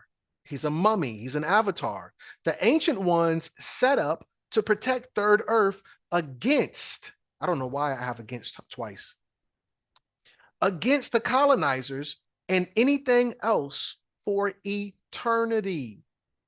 Go back and look at the energies, the gods, the deities that channeled Mum-Ra. These characters are reimaginings of ancient Egyptian deities. Mm-hmm. Look at that deity right there. This character is a reimagination of the ancient Egyptian deity, Wadjet. Now, of course, they're going to demonize this deity and make it look bad. But brother, let me ask you this. Let's go to the Chinese zodiac. Do you know what year we're in right now? Like Year of the Dragon or something? Do you know what next year is? I don't. The year of the snake. Oh, wow. For the next 2 years, we are very deeply engulfed in reptilian energy. This character is a reimagining of the ancient deity, the Egyptian deity, Sobek. Now, if you go and look at Sobek, Sobek is the one that brings you the Christ. Sobek is the Egyptian deity that brings you the Christ. In order to, Christ means anointed. Yeah. In church, when I was in church, they would anoint you with olive oil. Well, back then, because the first Christians were the Coptic Christians. This is where Emperor Ali Selassie comes from. Yeah, because Christ is Cristo, which is Crisco. Teach. So the first Crisco was not pig fat. The first Crisco was alligator fat. It was called Mashiach. This is where the word Messiah comes from. These are the energies that are going to give you your Christ energy, that are going to give you the reptilian kundalini, the draconian kundalini, the Anunnaki kundalini, blah, blah, blah. But this is what Mum-Ra uses to channel the draconians into the third dimension. So let's go back and look at Mum-Ra. Mum-Ra was an indigenous, indigenous with wide nose and dark skin. He was connected to the third earth spiritually and channeled the forces of nature, which were called evil in the cartoon. Look at Mum-Ra in this picture. Tell me why Mum-Ra is flooded with Egyptian regalia. Why Mum-Ra got a ankh? Why does Mum-Ra have an ankh? So now, as an animated mummy, Mum-Ra had very little to any life force. He was feeble and he was weak. He made it crystal clear in his magical incantation that the ancient spirits were responsible for rejuvenating him. Where have you heard this story before? Where have you heard this story before? Oh, that's right. Mum-Ra wore twin serpents on his chest. His regalia was indicative of his relationship with the ancient ones, in particular, the reptilians, the draconians, the Anunnaki, who were obviously reptilian. This energy is still adorned today by professions that heal, because not all reptilians are bad. The Oh, caduceus. the caduceus. Oh, Crumb, the reptilians are bad. I'm not saying the reptilians are good. I'm saying not all reptilians are bad. Not all reptilians are bad. That's a true statement. Mm-hmm. That reptilian, it can bite and it can unalive you, but it can also heal you when you're sick. Amen, church. Mm-hmm. Crumb, I need to go to the hospital. I need an ambulance. What emblem, what regalia is plastered all over these healing centers? The same emblem that was plastered on Mumra's chest. The draconian, the reptilian, the Anunnaki, blah blah blah, so on and so forth. Which is technically the Kundalini, right? Which is that's all wise, right, and exact. Which is absolutely the Kundalini. Let's make no mistake about it. And the open wings represents the open crown chakra, right? Correct. Which is why Right. you would see Native Americans with the chief's headdress to represent an open chakra, or a king to wear a crown to show the open crown chakra. But let me ask you this, brother. Hmm. What reptilians have wings? Mm. Like what reptiles have wings? According to lore. Oh man, dragons, Dragons, draconians draconians from the constellation Draco. from the constellation Draco. Now, does this also correlate with vampires? I don't want to jump ahead. Yes, but you're so far ahead that that's another story. Okay, never mind. Because I was going to correlate it to Dracula and Draco, but Absolutely. I don't want to jump off your train of thought here. No, you're good, because at the end of the day, you're all wise, right, and exact. So now, when we see the dragon, remember the G, the C, and the K are all interchangeable. The C, the G, and the K are all interchangeable. Hmm. So now when you have the word Negro, Malcolm X told you the original word was necro, N-E-G-R, Gesundheit, N-E-G-R-O. But the original word is necro, N-E-C-R-O. But the original, this is the etymology. The etymon is N-E-K-R-O. Same thing with the word. So now you have Negro, necro, N-E-G-R-O, N-E-C-R-O, N-E-K-R-O. So now you're going to have a Drake or a Dracon. In Dracon, D-R-A-C-O-N, D-R-A-G-O-N. Dracon is a dragon. The C, the K, and the G are all interchangeable. Just like you have Negro from Necro, the same way you have Dragon from Dracon. Moving on. I'll be right back. Please take your time. All of the bad guys were African animals from the Egyptian deity pantheon who were led by a reptilian. The vulture, the jackal, the monkey or the baboon, they were all led by the reptilian. Now, Mum-Ra's right-hand man, his name, this reptilian, his name is Slith or Slythe. I hate that they got this. Let me ignore all.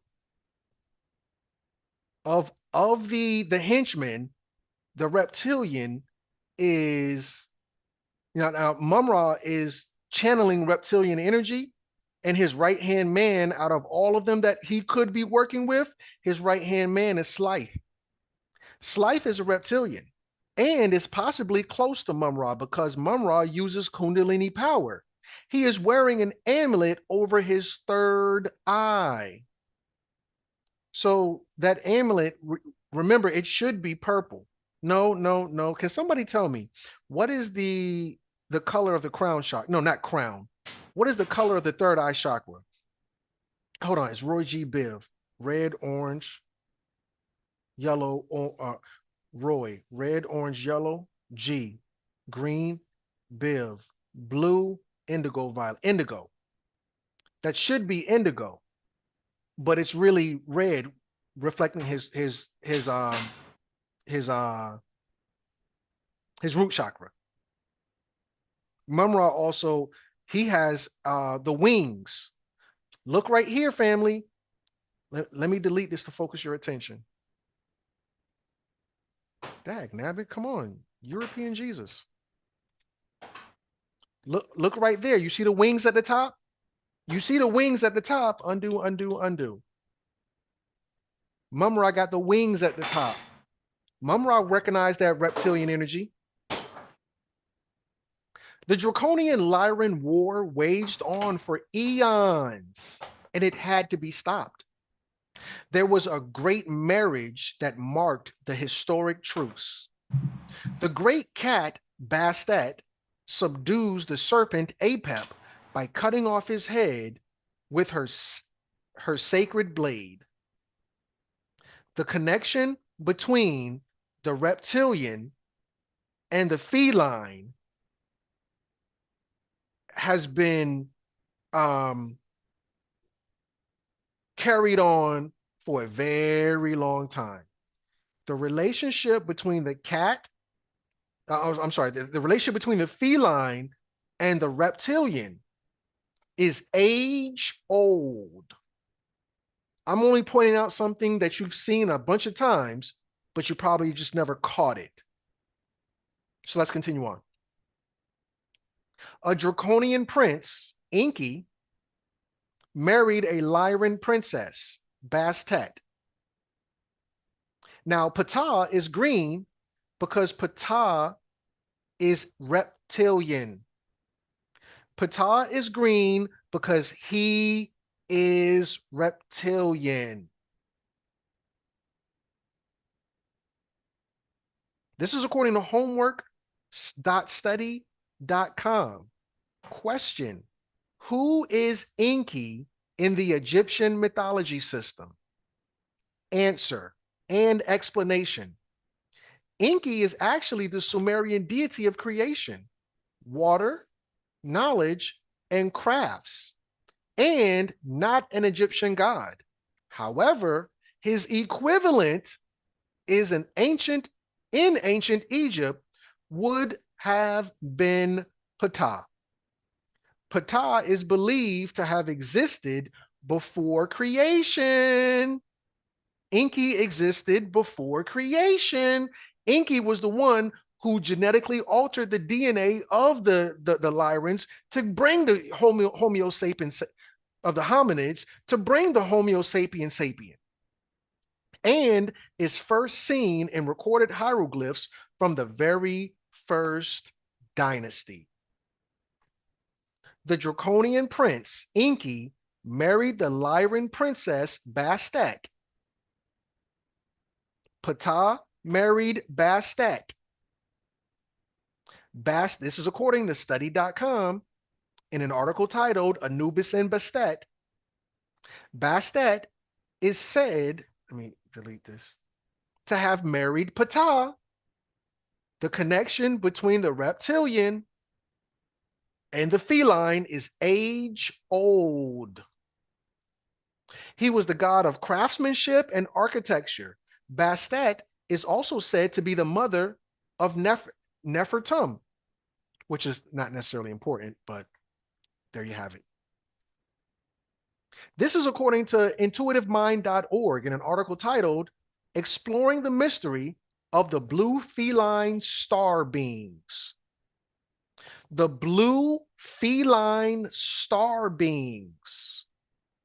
Both are protectors. Sekhmet, the more fierce, and Bastet, the more gentle of the two.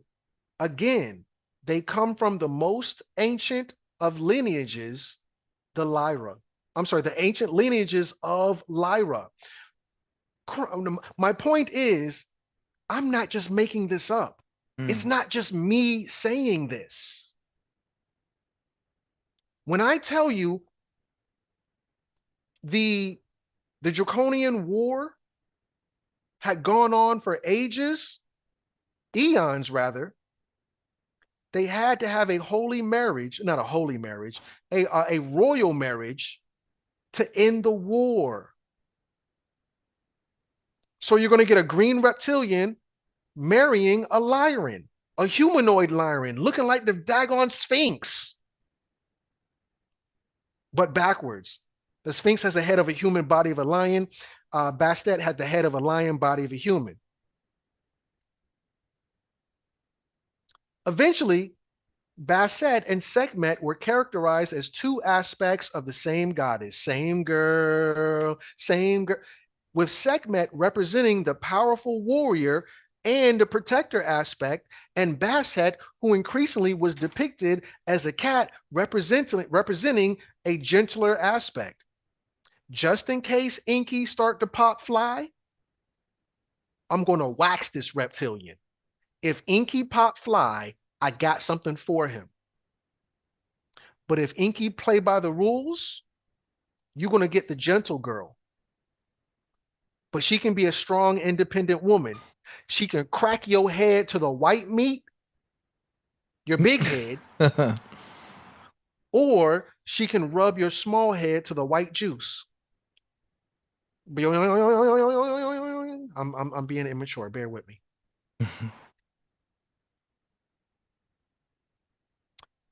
Cats were considered to be important in the afterlife in ancient Egypt and were considered guardians of the underworld.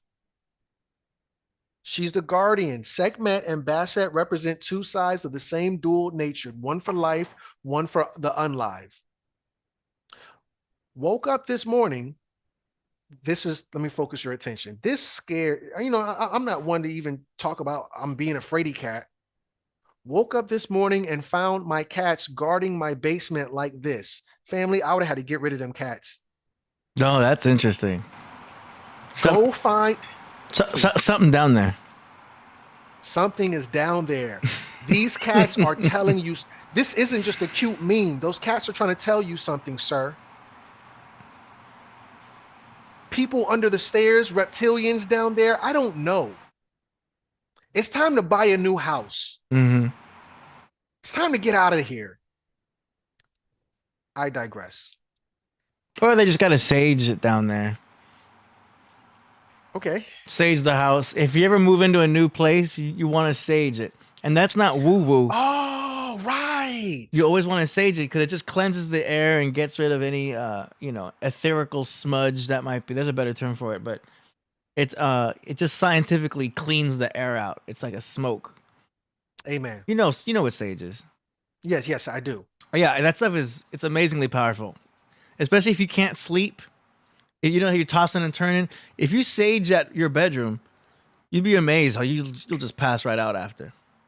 You gotta open a window for sure. Indeed. I'll sage myself right out of the house. Man, or if you have a company that comes over. Right. You never know. Yeah. Go ahead. Okay. This fierce divine spirit of protection can be seen in the ThunderCats. In the 2011 reboot, they fight a whole army of the reptilian invaders. Also, you can see references to things such as the Akashic records and astral projection. This is in the 2011 one. In episode 7, you can see Lion-O opening the Book of Omens. By the way, Lion-O is now the prince in the 2011 version, which is fusion of magic and technology. This Book of Omens is a fusion between magic and technology. He leaves his body, gets sucked into the book, and meets Jaga in spirit form. That's astral projection. This is clearly astral traveling. Lionel said the answers lie within the book's all-seeing records of the past, aka the Akashic records. They got deep, and the original one was deep. As they progressed to the new reboot, they got deeper. Cryptic Chronicles, in an article titled Starseed Lore, Lyran Felines and Early Galactic History, it reads, Lyran felines are often considered guardians of wisdom. Look at these cats. These, remember, matter of fact, here, look at this other one. I failed to read it. Please forgive me. Cats are keepers of the spirit world. Cats are keepers of the guardians of the underworld. Lyran felines are often considered guardians of wisdom, guardians of the Akashic records, fostering unity and cooperation among different species and civilizations. Once your DNA heals, remember, Inky tore your DNA up. Once your DNA heals, it will all come back to you. What was lost is going to be found, and it's going to be found and revealed to you by your ThunderCat, Lyran, ancestral ancestors, which is a little redundant, but you get the point. With that said, my good brother, this has been another installation of me, the cult leader. Lyrans, the real ThunderCats. I rest my case. Yo, that was good. Thank you. I gotta add something else for you. If you could look it up real quick, it's a small little paragraph. Do you remember the game Altered Beast? No, sir, I don't. Sega Genesis. Altered Beast? Yeah, check out Sega Altered Beast. Boom. And read the small about section right there. Altered Beast. Altered Beast. Altered Beast is a 1988 blast of the past beat 'em up arcade video game developed and published by Sega. The game is set in ancient Greece and follows a player character chosen by Zeus to rescue his daughter Athena from the demonic ruler of the underworld, Neph. If you play that game, you start off as a human and then you become an altered beast, and one of them is a cat. It comes for free back then. When you bought a Sega Genesis, it came with a free game, and the free game was Altered Beast. Oh my God! I you know. are teaching. Yo. And I remember my dad was watching me play. He's like, "What the hell is that?" But it was like showing you so much, of what we kind of see with archetypes and animals being connected to humans. And, we can get deep with it, talking about the reptilian brain and the cerebellum and all that. But it's just interesting to see it in the video games. Factory. And Altered Beast and Zeus and Athena, the underworld, and turning into a beast and all that. How they're just using all of this stuff that we know of in folklore and creating games out of it.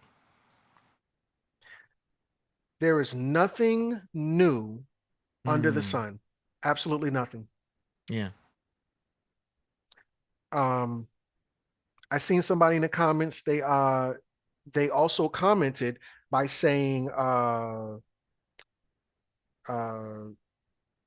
what did they say? The lichens. You have your Lyrans, and you also have your lichens. You ever seen the movie Underworld, brother? I have not. Oh my God! Underworld movie. So in this one, we talk about the Lyrans. Maybe next time, I don't know, we might have to talk about the lichens. I know the family ain't ready for that. Ooh. The family might not be ready for that. It might be a little bit too deep. But the lichens, that looks like is right on par. Right on par. Oh, wow. but these are wolves that transform. Hmm. Almost But, like a werewolf. like a werewolf. And there is so much deep symbology, Yeah. you know, and not to be so wordy because I'm done, but what I'm saying is that clearly these people aren't just making these stories up, they're pulling it from somewhere. Right, and we can also look at the perspective that it's talking about transformation within. You know, like it's cool to Ooh. watch these, you know, stories and stuff like that, but like you can see the perspective of the idea that it's transformation within, turning into a beast, so to speak. Remember Thriller? Come on. Michael Jackson taking his girl out. The full moon comes out, and he turns. It has to be under the moon. Has to be under the moon. Turns into a beast, right? That was scary for me at my age back then. I was really young. That freaked me out because I hadn't even seen horror movies yet. But when I saw Thriller, I was like, "Oh, damn, this is some scary-ish," you know. Factory. But as I'm older now, it's like, well, you know, you can talk to any police officer, and they'll tell you they get the most activity under a full moon. I worked at the hospital. Mm. You know, and matter of fact, I didn't just work at the hospital. I worked in the worst part of the hospital, Emergency room. the emergency room. I did triage. And brother, I'm gonna tell you this. You don't want to work that graveyard shift under a full moon. Oh, That's when the wacky quackies will come in. yeah. And it's no coincidence. Now, the astrologers say, well, when the moon is full, you are more of your moon sign, and your moon is your emotions. So therefore, you see people acting more emotionally according to their moon sign, or, you know, just in general. Which is why, you know, when some people get emotional, they'll drink. They'll drink more. You may find a trend in some people when there's full moons. I notice it, you know, DJing clubs. I DJ these clubs 5 times a week. And when there's a full moon, I've always noticed not only did I want to drink more, but more people happen to be drinking. And it's not like they're acting emotional or people are.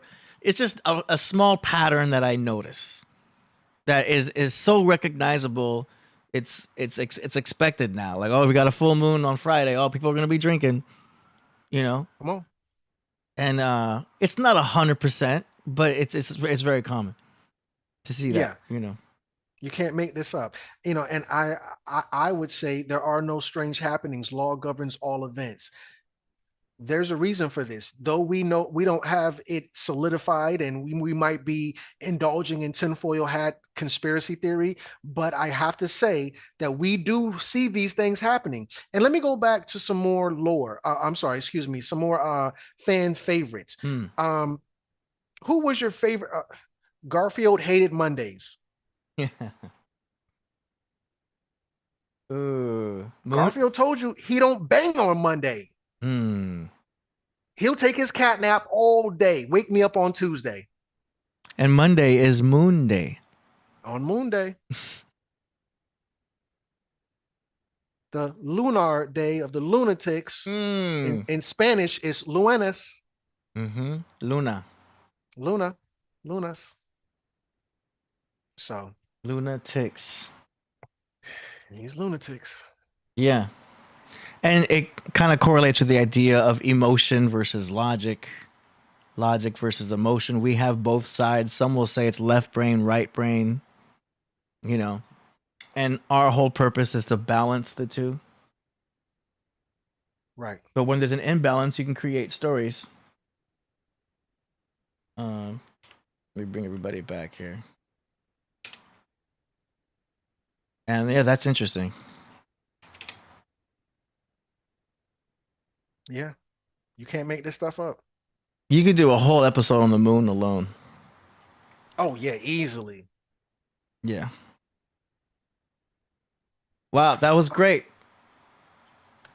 That's good. So I'm going to plan on editing that one also.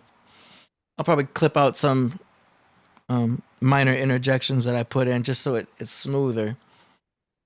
Minor interjections? You was teaching. What are you talking about? I didn't want to interrupt, though. But I get excited. I get excited. You talk about some interesting stuff, and I want to point out some things too, and it's really cool. Yeah, I thought it flowed very well. I would say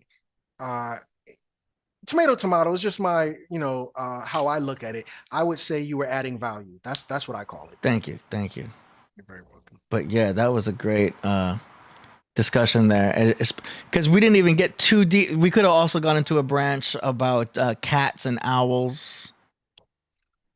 Talking, well, you know about how, if cats were worshipped because they can see frequencies that we can't. And the same can be said about owls, which is why owls can be so majestically like honored and representing wisdom, is because they're able to see those frequencies that we can't as humans. So they say that owls and cats both can see into the etherical or other dimensions, if you will. You know what I mean? They can see stuff that we can't. And the strange thing is, if you've ever had a cat, you've had the experience where you'll see the cat looking at a specific spot and staring in that direction. And you look and you don't see anything. But they're looking in that direction like they see something. You know what I mean? And Mojito's I've only had that a few times with him. I feel like if any spirits or, anything out of this world comes into this house, they see Mojito and like, yeah, I'm out. You know what I mean? But a lot of people will say that because cats can recognize things. They can see in the dark. I try to put lights out for when he can see his food and stuff like that. But I have friends saying, you don't need to put lights out. The cats, their eyes are able to take whatever light is around and magnify. They can see in the dark, just like owls. Come on. But that would be a whole other discussion talking about owls and cats and their similarities. They even turn their heads the same way sometimes. Ooh. Okay, you going deep. It's funny you made a sound of an owl right there. I didn't even. Okay. What up, Crip Jesus? OVO in the building. Yeah. You got owls. Yeah, let's get it. Did you see that presentation? Man, that was incredible. Yeah, man. As always, you feel me? He was going in. I wanted to ask Crip Jesus if it's okay. Crip Jesus, do you remember? Because I had talked about the oldest name, the oldest surname is Katz, which comes from the name Sadek. Do you remember when we did that build on Sadek? Is that it's like an Egyptian god? Sebek or Sadek? Sadek. Oh yeah, Sadek. I don't remember right off top. Melchizedek. Oh yeah. Zedek, yeah. Malachi Zedek, exactly. I knew you, family. Yep. Yeah. Crip, Matter of Jesus. fact, yeah, I'm slipping. Yeah. So Melchizedek is like once we got it watered all the way down, like to English, we kind of, it's fast and it's quicker.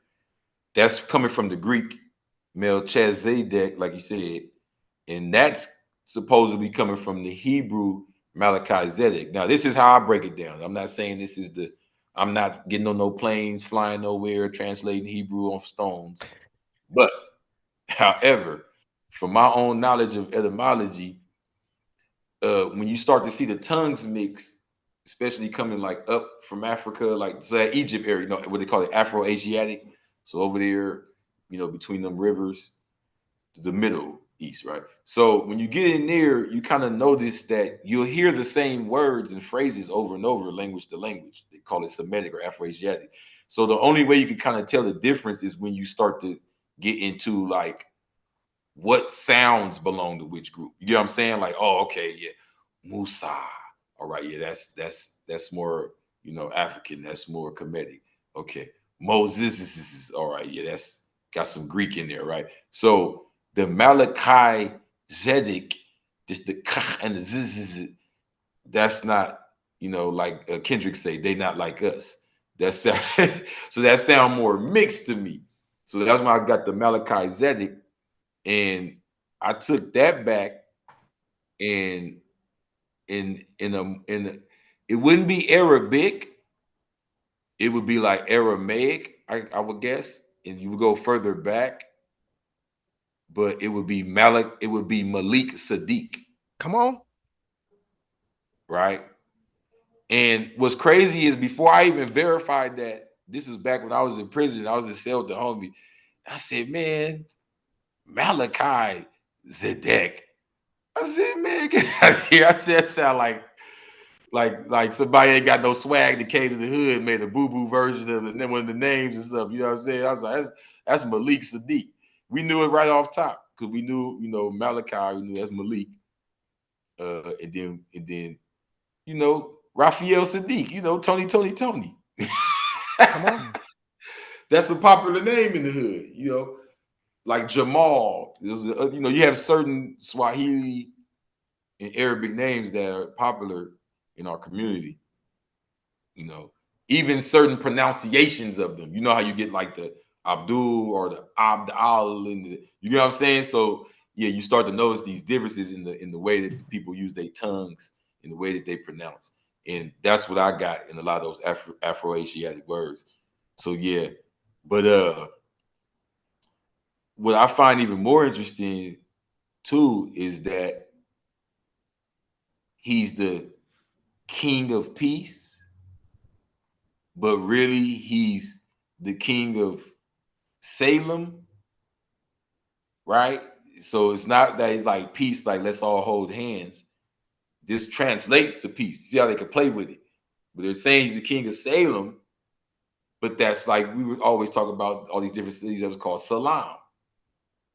So this is his city. This is his the order of Melchizedek, if you will, they call it, right? So this is his school here. This is what they later make Yahru Shalom, Jerusalem. You feel what I'm saying? So yeah. And even how they try to make him like this magical, you know, being. I think the Malik Sadiq thing really shows you how to break it down. Like these are people they talking about. But lines of people. You notice in certain cultures, everybody had the same name over and over. So we don't think like that out here. It's like if you part of the Joe clique, the Joe clan, you Joe, Baby Joe, Lil Joe, Tiny Joe, Infant Joe, Midget Joe, Joe, Joanna, Joisha, right? Right. It's the culture. So when they telling the story, even if they saying Joe did this and Joe did that, it's like we get it. But now living in a time and in a society, in a part of the world where we so like individualistic, and you go to a family and everybody got a different name, don't even make sense. One nigga got a Chinese name, the other got a cartoon name, you know what I'm saying? Then it's hard for you to understand that. So yeah, it gets deep when you're dealing with etymology, especially if it has anything to do with religion, because people automatically want to go to philosophy as opposed to going to like anthropology, right?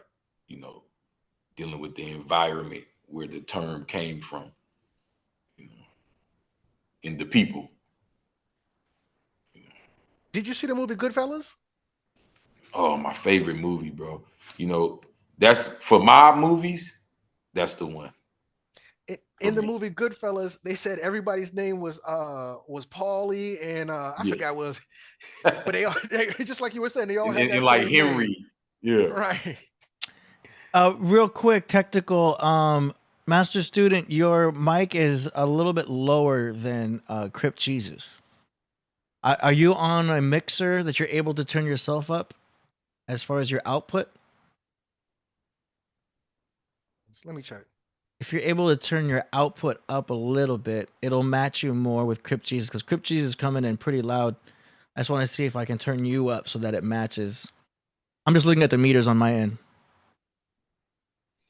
You know what I love about Goodfellas is You get to watch him grow up.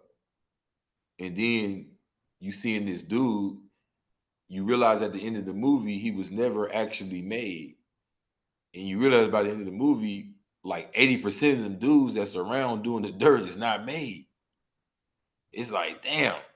And, you know, I was a young age. I used to watch that movie over and over, and it really used to trip me out how even, what's his name? Was that Joe Pesci?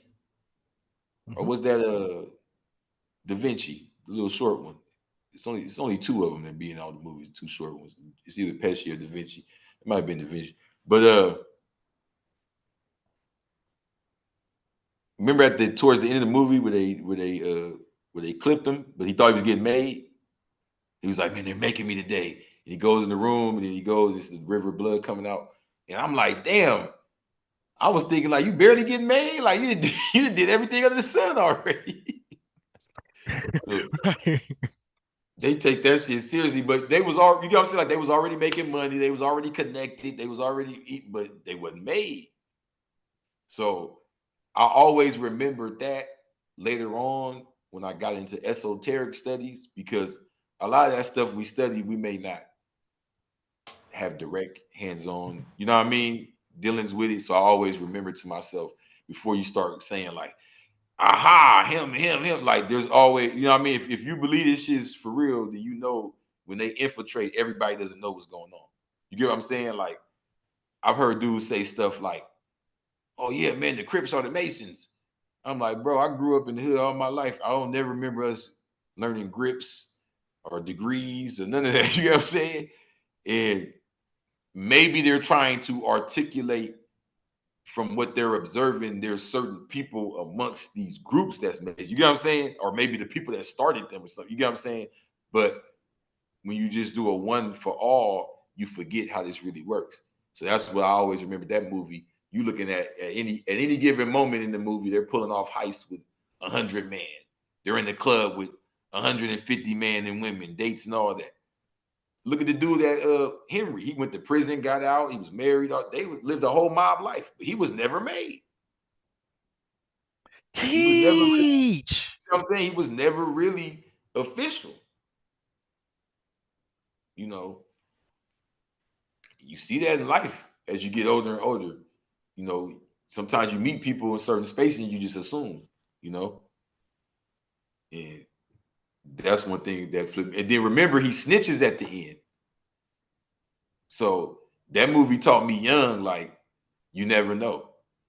It wasn't even so much like, oh, I want to do a bunch of crime when I get older, and you never know who's snitching in that way. You never know where someone's loyalty really lies, especially if they feel like they're not one of you. You get what I'm saying? And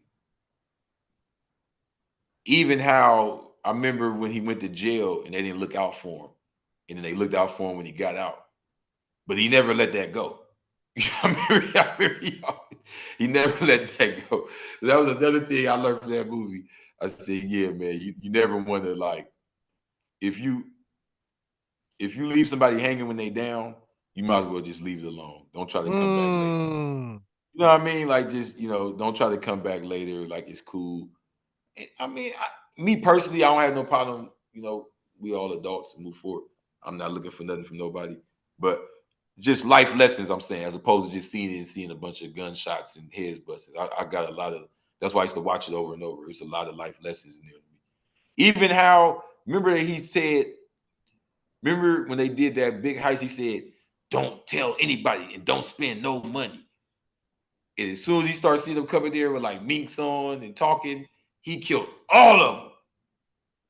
Even Samuel L. Jackson, the black driver that didn't have nothing to do, he got it too. And I was like, don't say nothing. That's what I learned. That's another thing I learned from that movie. Don't say nothing. Just don't even try to figure out who can say. Just don't say nothing, right? If you know you didn't have no business doing this shit, just don't say nothing. Just shut up. You feel me? Don't even do yourself like that. Amen. Yeah, I thought the family was saying it was Joe Pesci, I believe. Yeah. Yeah. And he shot the dude in the foot. As you can see, I've watched that movie a million. You said the right name. You know me. And you know me personally. You know I'm not a movie dude. I don't really even, but that's the one. That's the one that got me right there. I watched that, like, I know dudes say Scarface, or maybe you want me to say some black stuff like Boys in the Hood. Some, yeah, I've seen it a bunch of times, because of where I'm living and all that. But no, my personal favorite, Goodfellas, and Carlito's Way. Ooh. Yeah, man. That's a life lesson one too. Remember, he says I keep trying to get out. They keep pulling me back. It's like through the whole movie, he wants to be square. Yeah, I I really didn't like the way the movie ended. You remember me, Benny Blanco from the Bronx? But Crumb, do you feel like that makes it a better movie? Because I didn't like it, but that was some real type shit. Like, ain't that how life work? Yeah, that's all I'm wise saying right you exact. get look. Here's what was so sad about, if you ask me. When he kicked all on, or whatever he did, right? When he went all big on them, I know that he was fresh out just trying to impress his homie or whatever. It just, part of the vibe. He was angry. I know in a million years he didn't think that was gonna happen like that. And you just never know. You feel me? Be kind, I guess, is a lesson from that part. He could have threw him out a little bit. If I'm not mistaken, my memory gets a little ruffled here. I think that scene where he roughed him up, the dude was like trying to meet him. Like, he's like, yeah, I'm a big fan of you, and I know who you is, and I know all about you. And then, like, he was all on him. He was like, man, you don't know me, fool. You know this. It just went bad, right? And he went too far when he when he ejected him, and it just came back at the ending like, yeah, you thought you did that, you think you're gonna get away. This is what it showed me, to look at it objectively, right? Once you think the thought, I'm changing now, or I'm done with this, now the journey begins. Meaning that, don't go into this like a teddy bear, like, I've changed now, everything's fixed and I'm great and I'm positive, everything's gonna work out. No. If you believe in spiritual and all that type of stuff, this is when all the tests is gonna begin, right? This is when all the bad shit going. You thought it was bad before. No, once you decide you change it, we progressing forward. This is when all the pushback's gonna come, right? To test and see if you really about that. So that's how I looked at that movie. That's why I like that one over there. It's like, damn, it's like it was the universe testing you. You feel me? The whole time. Like you stepped out saying I'm not this and that, but you went around them same people.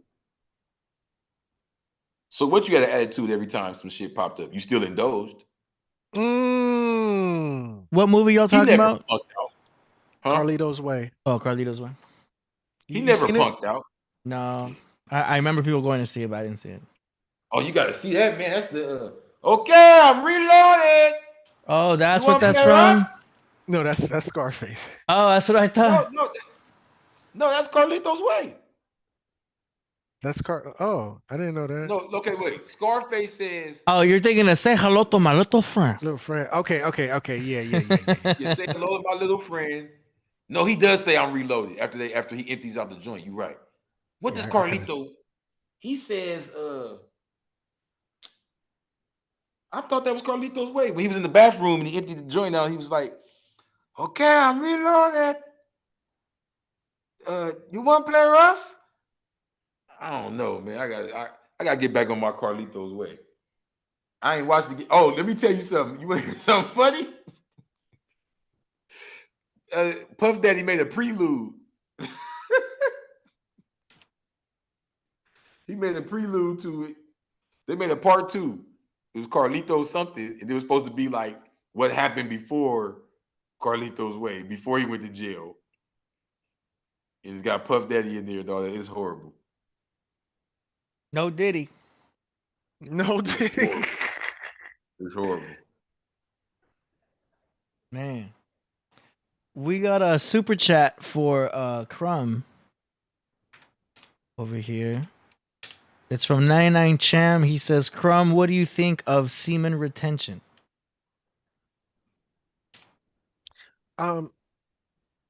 Yeah, semen retention is good. I'm not disciplined enough to practice it. I'm shooting up the club every single time. Bang.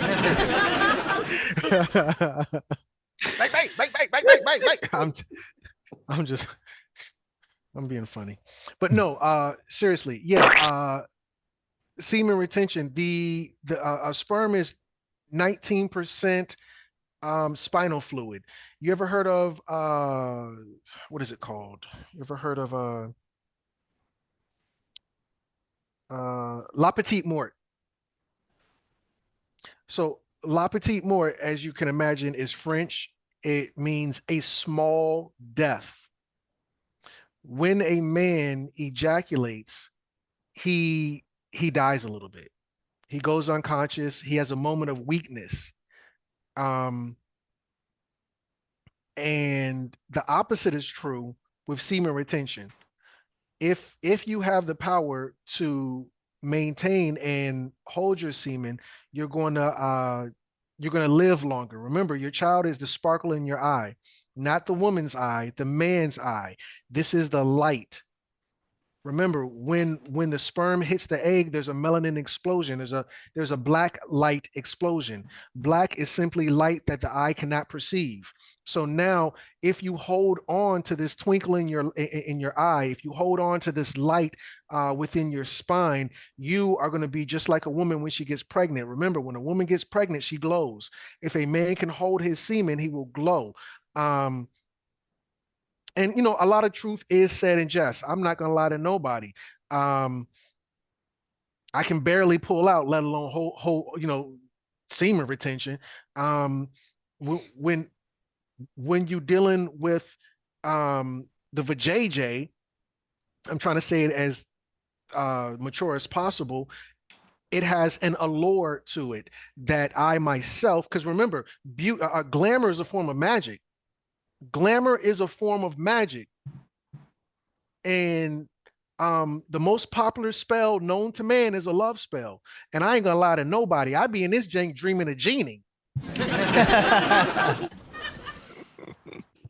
But no, seriously, yes, semen retention is good. I just have failed horribly, miserably, epically at practicing it. There's so many directions you can go with that question too, because that kind of correlates with the Kundalini and the Christ oil, raising the Christ. Santos talks about how if you hold on to it during your when the moon is in your sun sign, that's the time to not ejaculate, because that's when you're blessed with that gift that it can, the oil comes down and then it comes back up, and then that's the Christmas. We've heard Jim Carrey speak on it too. I don't know if you heard Jim Carrey talking about it, but you hold on to it and then you get the gifts that go into your head. And some of these hardcore spiritualists will talk about a brain orgasm, which happens in the mind and stuff like that. So there's that aspect, which is more spiritual and esoteric, you can discuss. Some talk about it for, the boxers. The boxers won't have any sex so that they build up all of that tension for the fight. Correct. That way you'll have all that extra energy, you know what I mean? Just let out your frustrations. You know what I mean? Until then, you've got blue balls for a minute, Go ahead. There was a fight, and it just came out that I think it was the fight with the dude who beat up Muhammad Ali, and then he finally beat up Mike Tyson. Mike Tyson said the only reason he lost that fight is because he was draining himself the night before, through indulgence. And one of his friends said, "Come up out of that girl." And he was like, "Yeah, I'm good. And the next day, old boy beat the brain. I'm not gonna say he beat him badly, but Mike said he attributed the reason he lost that fight was because he was indulging. Was it against Buster Douglas? Yes, sir. Thank you. The Yeah. night before Buster Douglas, he was busting his. I'm sorry. He was busting Please Douglas. go. Please. I'm sorry. That was good. Busted the Dougie. I hit it with the Dougie fresh. Oh, man. Teach me how to Dougie. Oh, man. I damn forgot what I was going to say. But look. Okay. But let's talk about the elephant in the room. I'm not scared to go there. So, being in prison for 15 years and refusing to be fruitatious, fruitylicious, I've practiced a lot of semen retention. Okay. Yeah. Let me tell you something. semen retention is not what a lot of these dudes on the internet are trying to get you to do now. What they're trying to get you to do is damn near become a weirdo, what they call an incel. So they tell you, go your own way, forget these women, and and get off the porn and everything, and just become, floating and perfect, and better. All right, and that's cool. There's nothing wrong with that. But if I'm not mistaken, in life, like, I don't think we're supposed to just go around and be virgins forever. So semen retention, from my understanding, is something you're supposed to be trying to practice with your sex. Like, you're supposed to be trying to like hold. Just, I'm not saying don't bust, but you know what I'm saying. Like, that's the whole science of it, like, to try to last longer. You talking about edging? I guess I don't know. Semen retention. I guess, like, I'm saying, like, bro, like, even in tantric sex, they're telling you to do whole rounds without coming. And I could even say, me personally, my own personal life experience, like I used to be, some playboy, spread myself thin. Once I stopped being like that and I was focused on one woman, I started aiming to go longer and longer and longer. You know what I'm saying? Like, after, like, you know what I mean? And then maybe sometimes I'm just whatever, but even if you say, okay, we're not doing it for a second or whatever, like, you get what I'm saying? I'm saying this, bro. What is semen retention if you're not getting no women? If you're not talking to nobody? If you're not, that's just being a nerd. And you're calling it semen retention. You're on the goddamn computer all day. You becoming an incel. You're saying, I'm doing semen retention. No, you being a weirdo. You feel what I'm saying? So semen retention, you got to be, it's just like fasting. We're not saying go to the mountains where there's no food and then you're hungry and you come, how long can you last? Or go broke, don't eat for a few days. Yeah, if you're in monk mode, you know how some people will go in monk mode? There's an idea when you go in monk mode, you go fasting, you lay off meat for your diet, and you can do some retention and stuff like that. It could be a practice. So that's fasting. What I'm saying. From my understanding, our ancestors, they had to have us, right? So the whole science of semen retention was more of like cycles or times or periods, or from my understanding. And then just being grown and looking at life, I don't see how it would serve us becoming unplugged from society and just using semen retention as the excuse. Like Crumb said, let's just be realistic, bro. Like, I know I'm trying to shoot the club up and all that. So, I mean, we know what's going on out here. We're not blind, deaf, or dumb. So it's like, it's just like, how long can you hold your breath? You got to learn to swim. Right? It depends on your goals, especially if you're trying to smash, because biologically, if you semen retention for a week, then your testosterone goes up temporarily for a week. But if you continue not to bust nuts, your body starts realizing we're not having any sex. So it gives less energy towards your genitals, because it's like, well, you're in monk mode. You're not using all that. You become a weirdo. Well, yeah, but your body physically knows that you're not having any. So your test slowly starts to go down because it sees you're not trying to procreate. So the body thinks you're out there hunting and like making kids. So your body, it only knows whatever you give it. So it's like, if it sees that, okay, yeah, you're busting every week, it's gonna send energy and attention down there. So you can keep your test up if you're having sex once a week at least, because your body realizes, okay, you obviously you don't want to overdo it and overuse it, but there's a cycle, similar to like protein synthesis, about eating protein at a certain time is good for your muscles and stuff like that. Same thing with your sex, is like your genitals, is like your body thinks like, well, if you don't use it, you lose it a little bit. So like there's the benefits. Let me chime in too and say this. Yeah. You see how much awareness you have? That's the point I'm trying to make. Like, some dudes use it as an excuse to just cut off all awareness. Oh, I'm semen retention. You see what I'm saying? They're not eating right. They're not focusing on, you get what I'm saying? Like, yeah, I think you get more benefits from actually trying to heal and be healthy with that part of yourself, as opposed to just ignoring it. Yeah, there's a whole category on YouTube called NoFap, and then you'll see all these YouTubers talking about NoFap. But the scientific YouTubers I follow, they say there's benefits for a week, but after a week, your body thinks you ain't getting none, so you slowly get a decline on your DHT and your testosterone. AD, I got to hit another elephant in the room. NoFap is about porn addicts. Okay, that's what okay. Yeah, NoFap is about people who can't have no fun in real life, so they can't even watch a video and just check it out real quick and go on back to life. They're like, oh, wow, that's really happening out here? Yeah. Whoa. Get your ass outside. Yeah. Go outside. It's happening. Yes. It's all over the place. Or if you want to be spiritual, monk, like you said. See, here's the thing about that. Because I'm on that path. But here's the problem. That path doesn't mean anything if there's no temptation, if there's no other side to it. If you just cut off and become a nerd, anybody can do that. Anybody can just shut down. Yeah. And go into depression and say, oh, I'm being spiritual. No, you're being lame. Okay. Yeah, raising your serotonin. That's not what we're promoting. Lowering your dopamine. Yeah, exactly. There's like fake dopamine and then there's real dopamine. You want to chase that. No, real but then dopamine. it's what you said. People forget how sophisticated the mind and the body work together. Yeah, it's exactly what you said. You just articulated way better. That's why I had to hop in there, because like you said, when you don't do something for a while, the body will attempt to adjust to that. Like, okay, you don't do this anymore. So let's you get what I'm saying? I noticed that with the working out. Like if I'm not working out for a while, my energy level goes down. Yeah. You get what I'm saying? Like I could just do some little shit and be tired. Like, what the hell? Yeah. Once I start back working out, I could do all type of shit and won't be tired. So my body's going to adjust to the, 100%. I agree. Yeah. So you have extremes. We're not saying you need to become a porn star.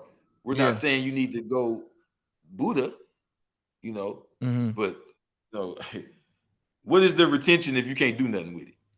Yeah. There's like a basic amount of working out that all men should be doing, like bare minimum. And that's some push-ups, some pull-ups, and some arm curls, and something with some light weights at least. A little bit of jogging. That's bare minimum. I think if people are able to do that, the whole body can like maintain a metabolism to keep everything running right. My dad is in his 60s. Mm-hmm. He don't never get sick. He got way less grades than me. This dude's tip top. Really? He don't even go no gym or workout, but he does masonry. Okay. So you know what I'm saying? He's active. Mm-hmm. You feel me? So he's laying bricks? All that, bro. He's getting on roofs. He's painting. You know what I mean? Nice. He's doing everything. He's a carpenter, but it's got to move. And I've worked with him. I know, like, you're going to work that body out. You get what I'm saying? You're going to work shit that you're not even thinking about. So the fact of the matter is, it goes back to the sexual conversation. How good is it if you're not having sex at all? You see what I'm saying? It's like now we're going to the deep end with it, and just to make it sound good, they'll say semen retention. It's like, no. First of all, I think the communication between male and female nowadays needs to be straightened out. So dudes do not need to be like all these videos that's telling people like, don't even talk to them. That is not the answer at all. At all. Like that's all them videos end up concluding. You see how stupid they are? Why are you talking? You see how they got ones for women now? You been peeping that? Which one? What you mean? Oh man, they got all type of women people speak. You been seeing that, Crumb? They got the women now, like they got the women Kevin Samuel types. Oh, I haven't seen that. Oh my God. But then again, my algorithm is all on my stuff. Yeah, my algorithm don't pick it up, but I have seen it like when I'm putting together my videos and study different things or whatever. Yeah. And they got them, yeah. There's female Samuels. Yes. And they're telling the women how they like it's crazy. I'm like, what are they trying to do out here? It's ridiculous. And they use things like this retention and all this type of stuff as the excuses. They tell them, focus, get to know yourself, and just get away from everybody. Lock yourself in the closet and play with yourself and stare in the mirror. The sad thing, there's a lot of married men that are unfortunately going through semen retention because their women ain't giving it to them. Do you know what I mean? No, they getting it. They not going through semen retention. They may not be getting none, but they got that tissue and that lotion. Oh man. See, this is what I mean. I'm glad you brought that up. Let's go there with it, because that may be funny, right? But even with that, you have a choice to make. Like, am I going to indulge in that? Am I going to holler at my girl? Am I going to accept it? You get what I'm saying? As opposed to the dude comes, the semen retention dude walks up and says, see, I'm not dealing with any of that. Ha ha ha, I beat you. No, bro, you're not dealing with life. But it's an important part. Like sex is a real important part of a relationship. You know what I mean? Like it's I would say it's necessary. You know what I mean? Maybe when you're elderly, I'm saying, you have dudes who don't know how to deal with it in a balanced fashion, so they just cut it off altogether. Yeah. You get what I'm saying? And it's like, nah, bro, deal with yourself. I mean, you'll notice in a lot of couples, one or the other will be more sexually hyperactive than the other. And many times it's the female. You've seen those relationships, you've seen those girls where she's got more like libido than you do. And you're like, damn, I can only give enough to this girl. This girl wants it again. It's like, oh, damn. Those are very few, but it's still like it's in relationships, one of them sometimes will just have more energy than the other. You got to keep up. One of them has to keep up with the other one.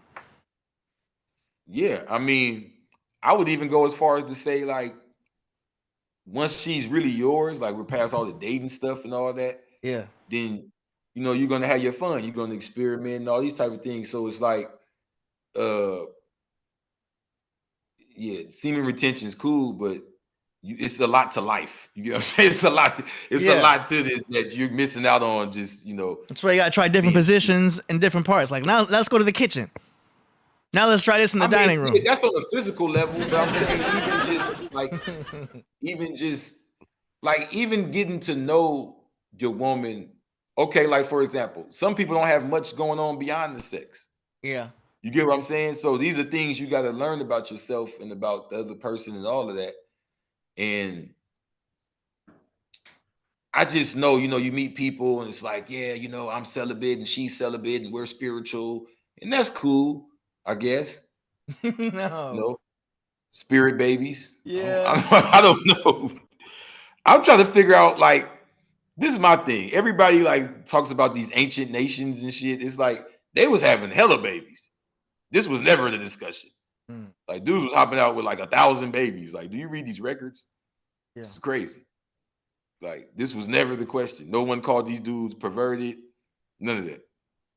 Yeah. Some of these people had hundreds of wives. Well, what you think, master student? I know you've got some knowledge in all this too. What's the question specifically? I'm sorry. I mean, it's really no question. I think we were just kind of like discussing. Still, we're finishing up on the semen retention. No pun intended. We were finishing on that. Well, yeah. I think Crip Jesus makes an important distinction that when we're referring to semen retention, it's not to say he abstains from intercourse. He's having intercourse, but he's not completing the experience. And it would be akin to edging, where he gets close to that climax and then he stops. Once he stops and he refuses to get to that climax, he's going to experience a sensation of euphoria. Now, again, this is not something I know about through experience, but just the understanding of the general idea. Yeah.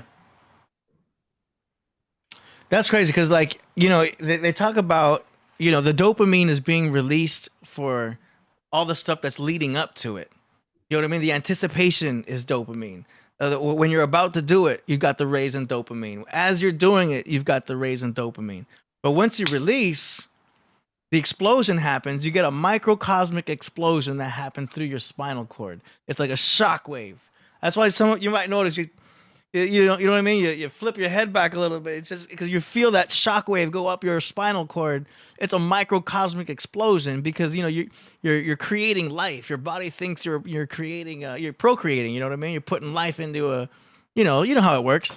So it's like it's a very microcosmic explosion that's happening right there. But once that happens, your body starts testosterone drops, acutely, and then your body releases prolactin. And prolactin's coming out to like calm you down.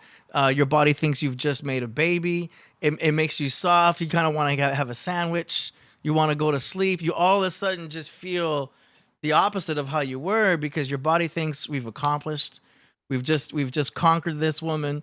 We've just finished. We've just created a baby. You know what I mean? So all these chemicals, no matter what you do with, how you did it with the orgasm, whether you actually had sex or you just really, your body thinks we've just accomplished it. So the prolactin comes out and then you're going through a refractory period where you're rebuilding down there and everything. So that dip is happening.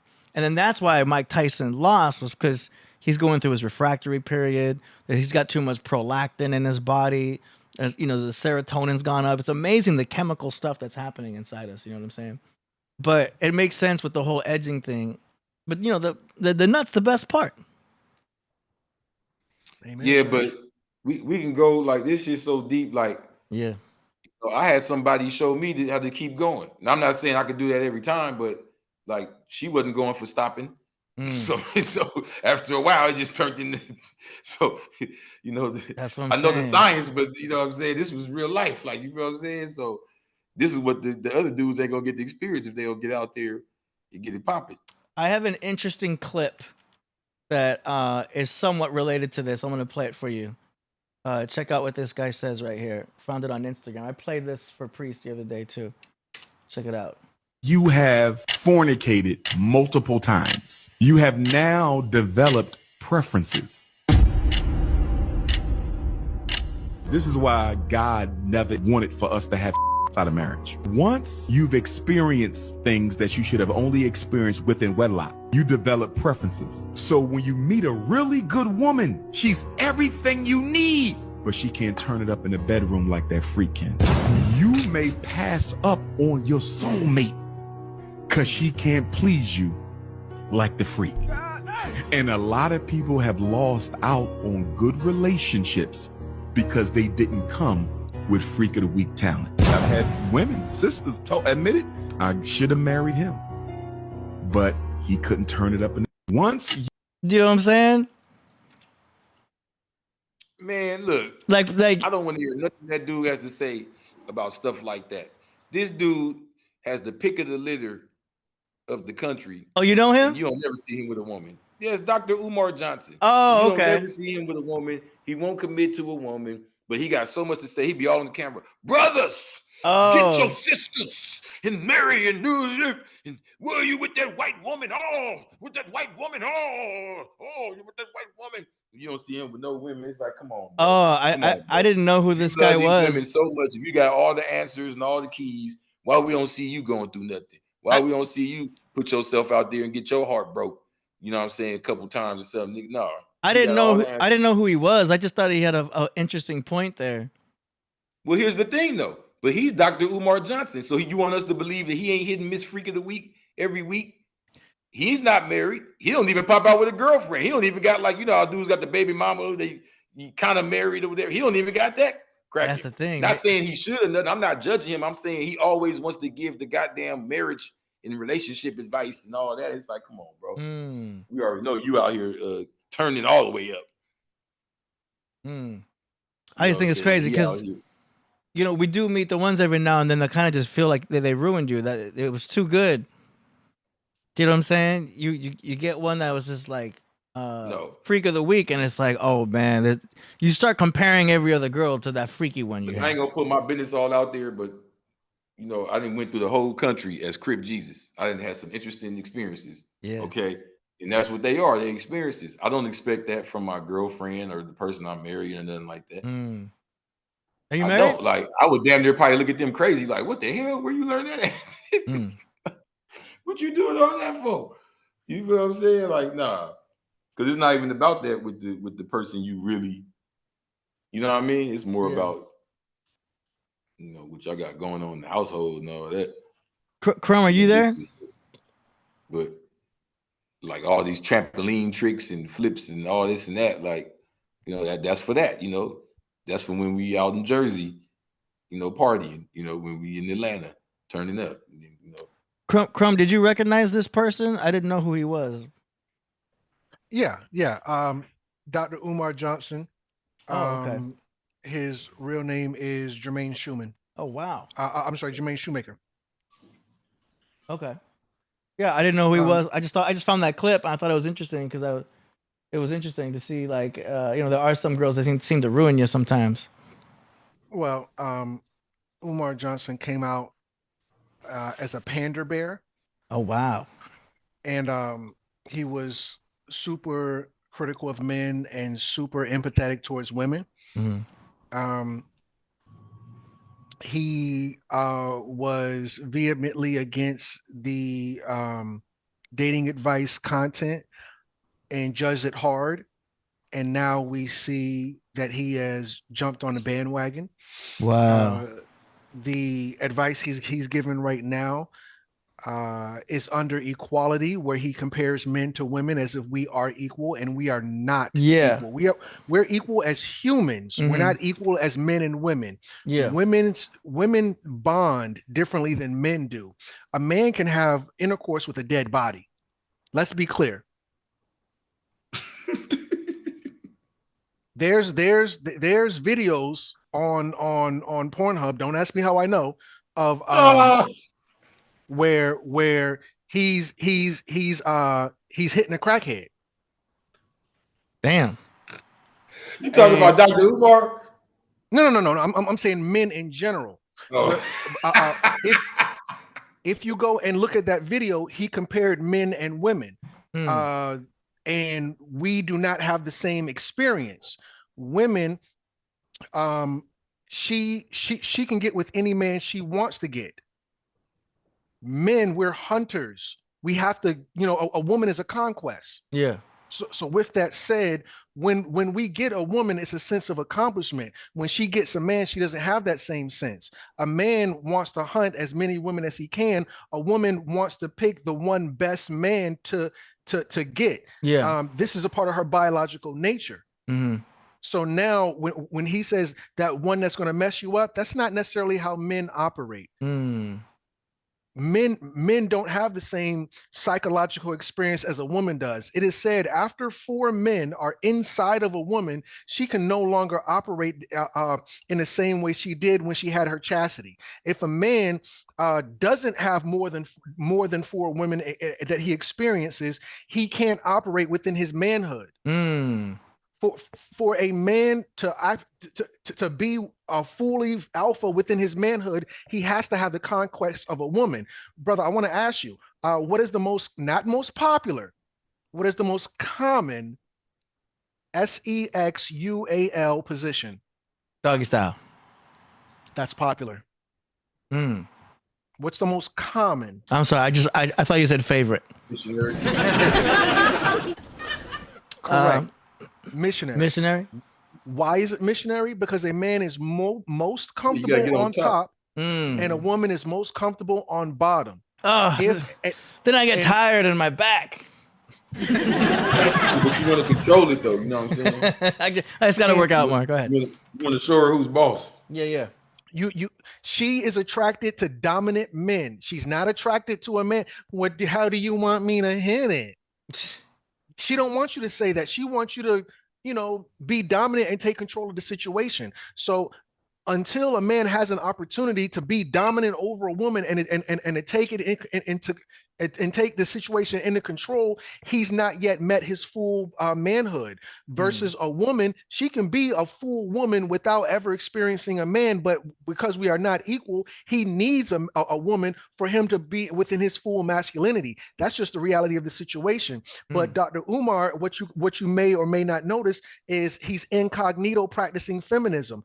The foundation of feminism is equality, where we are equal within all things. So when we say, oh yeah, it's the same for you and me, that's feminism, which is a form of equality. As humans, we are equal. As men and women, we are diametrically opposite. Facts. Well, who is the new Kevin Samuels, man? Because I still listen to old Kevin Samuels for fun. You know what I mean? I agreed with the message that Kevin Samuels had, rest in peace. But who's the new Kevin Samuels? Is there one? No, there is not one. What we're seeing is a tidal wave after Kevin. Well, remember, Kevin Samuels came after Patrice O'Neal. Patrice O'Neal was the vanguard before you had Kevin Samuels. Both of them rest in power. So now what you're going to see is after these super proficient masculine men who are able to demonstrate in a comprehensive way, after they transition, you're going to see a wave, just like with what King L, otherwise known as Crip Jesus, was telling you. Everybody and a mama is now a red pill relationship guru, which can't be further from the truth. And the only reason I know the little bit that I know is because I am a master's student. So It's not that I'm going off my own experiences. I was really studying, taking notes, researching the things that Kevin Samuels was saying, to really follow that train of thought, which made perfect sense once I was able to grasp it. So I'm not telling you something from my own understanding. These are just some of the tenets of what he has taught. But beyond that, we got a lot of people out here just like Umar, just freestyling, because everything and anything can sound good to the unlearned ear and eye. Yeah.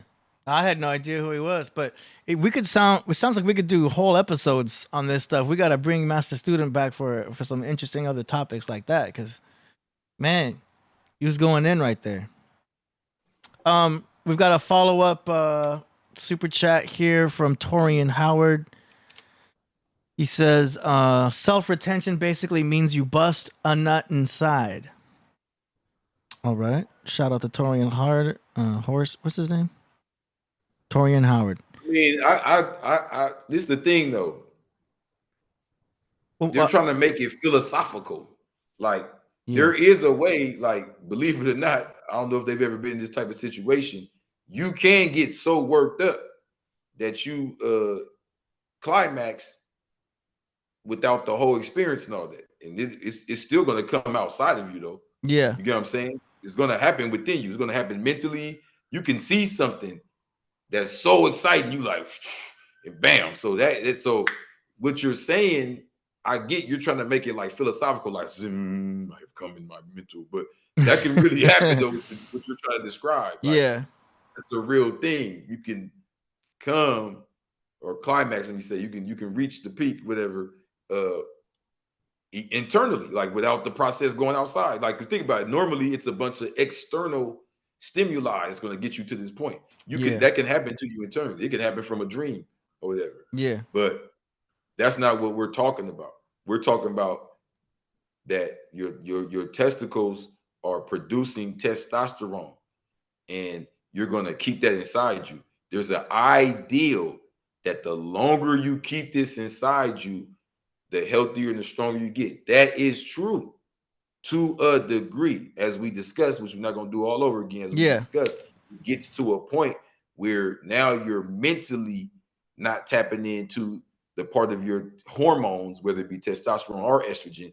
You're not tapping into your hormones that come with communicating with the opposite sex, being around the opposite sex, the different hormones y'all trade off. You know what I'm saying? Interacting, understanding for a woman, understanding how to, have that respect for the male. For the male, understanding how to not abuse your power and be humble and be helpful. There's a lot of things you learn as a man dealing with women, just like vice versa. Yeah, because you got that whole book, what, Karma Sutra?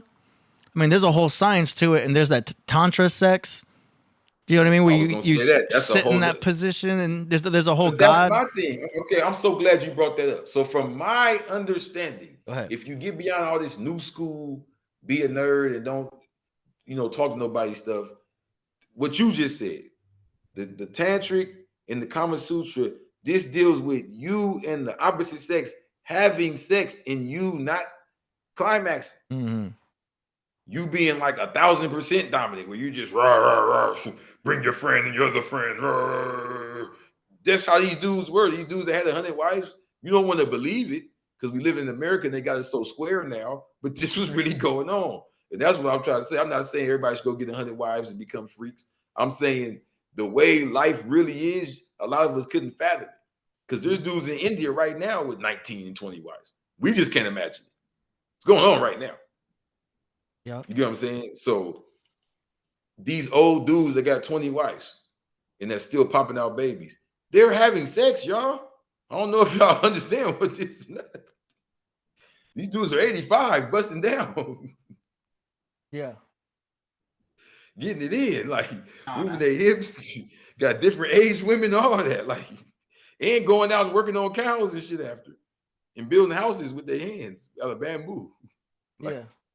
I'm not making this up. So it's like what you're capable of, a lot of us can't imagine because the culture we've been raised in is so watered down. You feel me? Yeah. So all I'm saying is what you said. From my understanding, when I look back in time at our ancestors, semen retention was there, but it didn't have nothing to do with being by yourself. Yeah. They was practicing how to, you know what I'm saying? How to like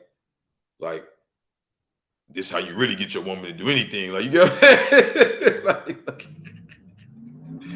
you know what I'm saying? Like, you just last forever. Like, you know what I'm saying? Like, next level. Yeah. I feel like we did a presentation with CrumbTV where he spoke about something like this with the yin yang symbol. You know what I'm talking about, Crumb? You were talking about a god where there's a symbol where there's I don't know what country has that god deity, but it's an idol, and it's a guy and a woman connected together, and it represented also the yin yang. You remember that? No, sir. My apologies. Okay, no, we did that's when we did a clip about that. It's okay. But yeah, I remember you going in. I'm going back to the old stuff here. Yahweh, the trickster god. That was 3 months ago. Okay. Well, shout out to that super chat for that topic.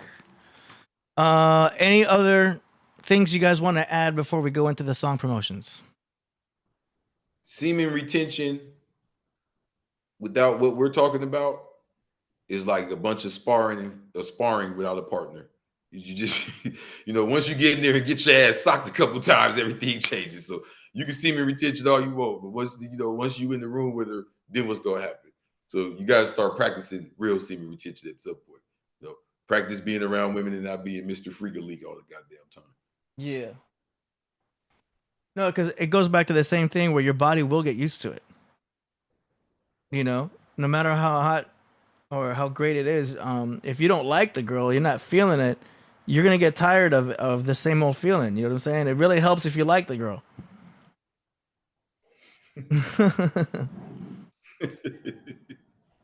Oh man, I'm like trying to find that clip. It was so perfect. It's okay, I'll find it later. Okay, Master Student, anything else you want to add before we do song promotions? No, sir. Cool. I'm going to edit that clip also, and now we're gonna go right into it with the promotions. Here we go. Song promotions. You send in your music, we play it live on the show for Killah Priest and the world to hear. All right. Let's go. First up, we've got a track here from David Mazer with a song called Priest B-Boys.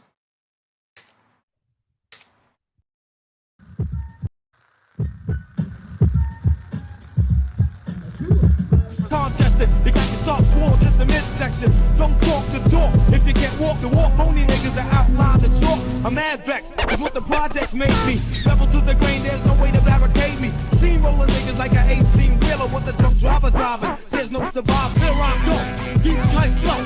Jack two stones, you never get this low. And the bar roastery from me, turn out to be a hip-hop MC. The law getting low in the snow. Introducing the ghost face killer.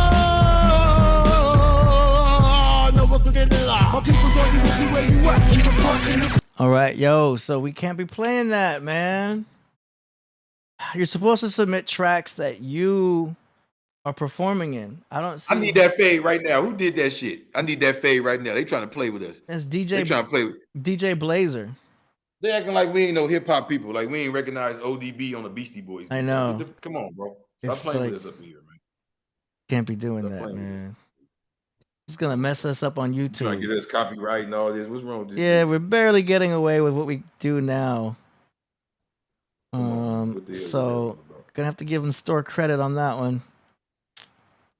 Hold on, I'm still trying to fix this real quick. Okay. Let's see, next one by David Blade. No, that's the same one. Okay, next one we've got Chosen Key, T-Dot from 414 Milwaukee with a song called PB. Okay, it's an MP4.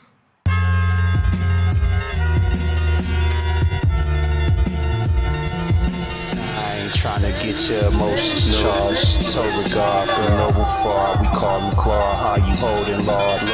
They say they got their body down, but they be holding live. Oh my God, episode 3030. I'm Deltron. Take your shit up in your chill. Get my shells on. Rest in peace, my nigga Mel Quan. Rest in peace, Mel Quan. Used to listen to Sean Price and roast niggas hella gone. Smoking blunts, give me the hunch as big as your arm. Of music is a music. Is it for your amusement? How you get amused from the shit? Ruthless like drama, like Perry. Won't give niggas the credit, but they name dropped and calling you petty. Big pharma shit, should alarm me quick. Seals of Sparta combined entities mixed with karma, medical apartheid. Harriet Washington spilled it on them. Reveal how they make a living off how you feeling the torture. It's real what we brought up.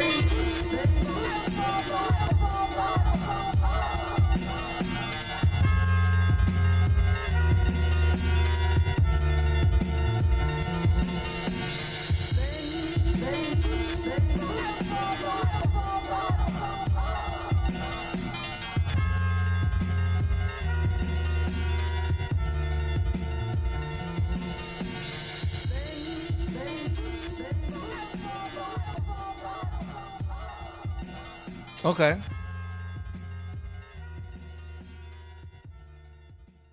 What y'all think of that? I like that delivery. I liked it. It was. Yeah, I liked it. That was like Wu-Tang. Yeah, it reminded me of somebody else's flow with the whatever. But I think he made it work. I really like the beat. Yeah. Good flow. Cool. All right. That's what's up. Shout out to Chosen Key, T Dot. I remember him. He's been submitting tracks a lot lately. That's cool. Yeah, I wanted to say it gave me like a Wu-Tang type vibe. I was feeling it. Nice. All right. Let's go. Next up, we've got an artist here named Aurora Borealis from New York with a song called The Pope. Here we go with Aurora.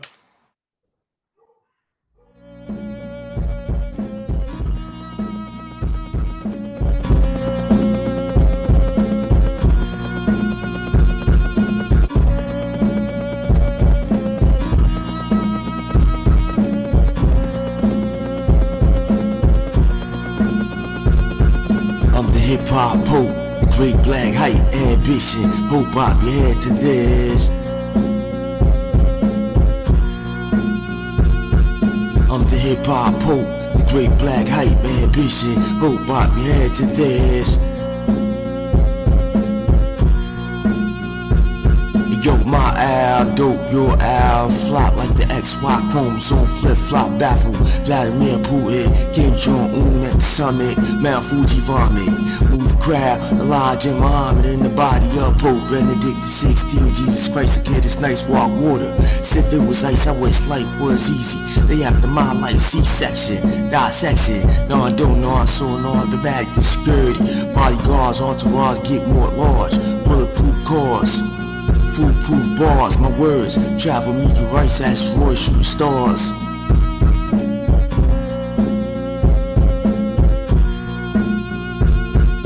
I'm the hip hop pope, the great black hype, ambition. Hope I be head to this.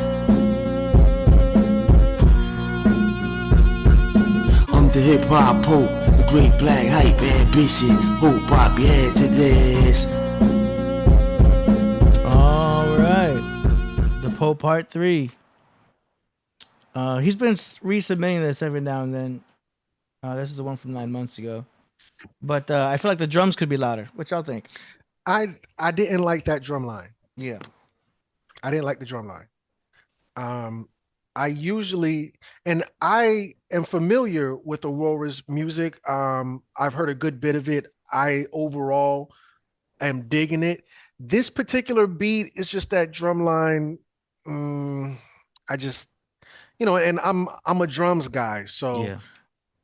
I need to hear some good boom bap. I didn't hear it on that one, but I have to admit, overall, I think Aurora is dope. I just didn't like this particular beat, and it kind of didn't do it for me because of that. All right. What about you, Crypt G? I'm gonna say, yeah, I feel like y'all feel. The strings was there. I felt where he was going with the flow, but the drums, man, like you live in the era now, bro, where dudes might be stacking 3 kicks in 2, you know what I'm saying, and 2 claps on top of a snare with 4 hi-hats. Like you gotta come with it with the beat, bro. That's why we say beat, even though it got all type of music on top of it. Why in hip hop we use the term beat? Because that's where the central focus is at, the drum. So if the beat ain't like think about Dr. Dre, he doesn't play the guitar, the piano, none of that stuff you hear on his tracks. He does the beat, and it always be simple, something simple, but you be like, what is it? It's the emphasis he puts into the actual sound. That kick might be several kicks stacked to get a certain effect. You want your drums to be going crazy. Yo, that was a cool snare on your beatbox right there. You feel me? Yeah. That was just the beatbox. What was that? That was fire. Kind of like that. Timberland. That was nice. That snare. What was that? I sent you a message too. Oh, I see it. Yeah, absolutely. All right, for sure. But just the drum, man. I wouldn't even say I don't like it. I would just say like all you really did was boom, clap, boom, boom, clap. Develop it, stack it, keep going with it. Yeah. You know, don't be such in a rush to get it over with. I think a lot of artists, they're in a rush to get it over with. It's like, I got this ideal, here it goes. And they don't understand, like, one thing I used to love about reading Kanye West credits on his songs is that you can tell by reading the credits, these are songs he developed, sometimes probably over years. You feel me? Yeah. He recorded a version of it here. He recorded another version over there. He went and got Timberland just to do the drums on the bridge over here in Hollywood.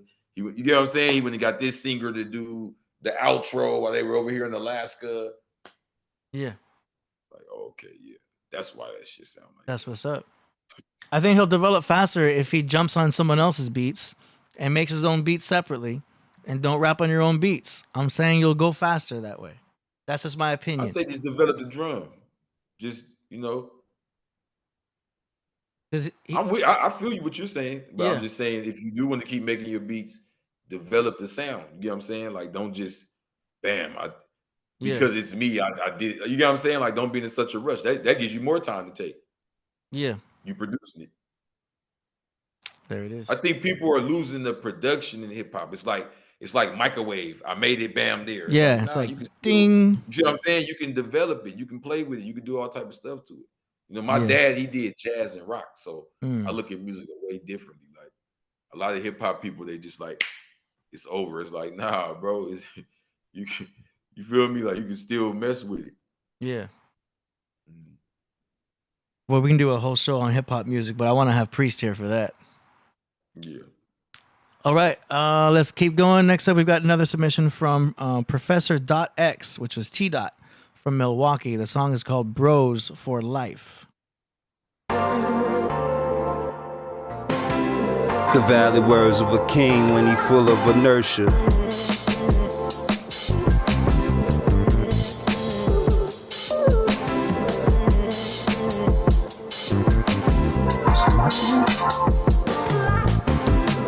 Tread like might hurt you, out of shape with your circa.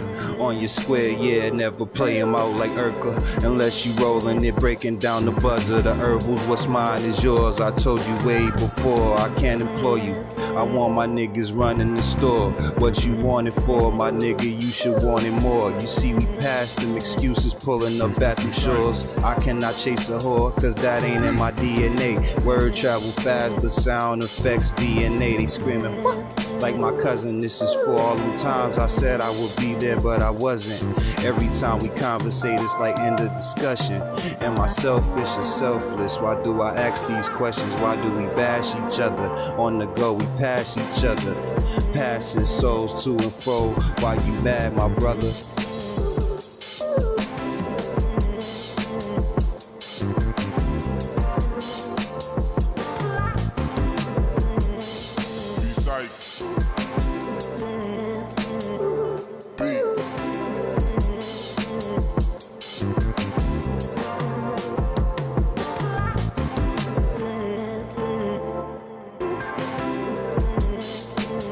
Yo.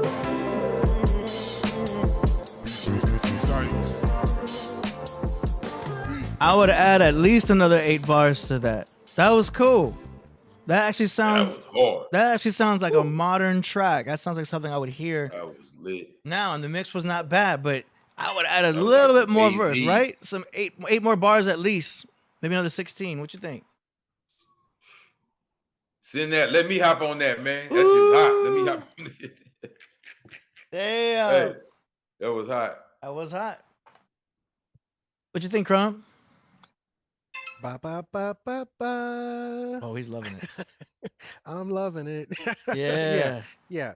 Really, really good. I love the content. I'd like to hear more. Yeah. That's a But good look, sound. I gotta tell y'all something that's crazy. There was just another attempt on Trump's life. Oh yeah. Heard about that. Okay, we can do a subject change. Go for it. No, it was just no. We can finish the thing. No, that's it. What I'm looking on. It's a good I time just for saw it. it on my phone. It just said a few hours ago. Yeah. No, I I think heard around the time about we that. started the live. It was somebody trying to get him through his Mar-a-Lago thing, through a fence, and one of the Secret Service saw it and just opened fire. That's the info I got. But that's crazy, man. We could do a whole show, I'm sure, with Master Student about politics. You just did the Kamala one, right? Yeah, Scamala. Scamala, yeah. I think that was the one. Yeah. Trump was at the golf club. He was on a golf course. Oh. He was on hole number 5. Oh, damn. If you go and look at tarot, 5 is the number of trouble. You know, Crumb's gonna go deep with it, man. This happened a few hours ago, and he already on the tarot card. 5 hours ago. Yeah. It was 5 hours ago. Oh. No escaping. Okay, keep Can going. I, Go ahead. You want to share a screen? Please. Yes, sir. Go for it. So, if you look. Oh wait, I'm sorry. today- I gotta unshare. Hold on. Okay. 1 second. I need to get this up quicker here. All right. Oh, somebody cooking. Go ahead.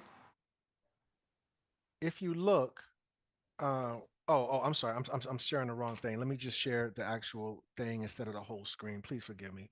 Stop. Share. There we go. This is what I want to share. Please forgive me. Sorry about that. You good?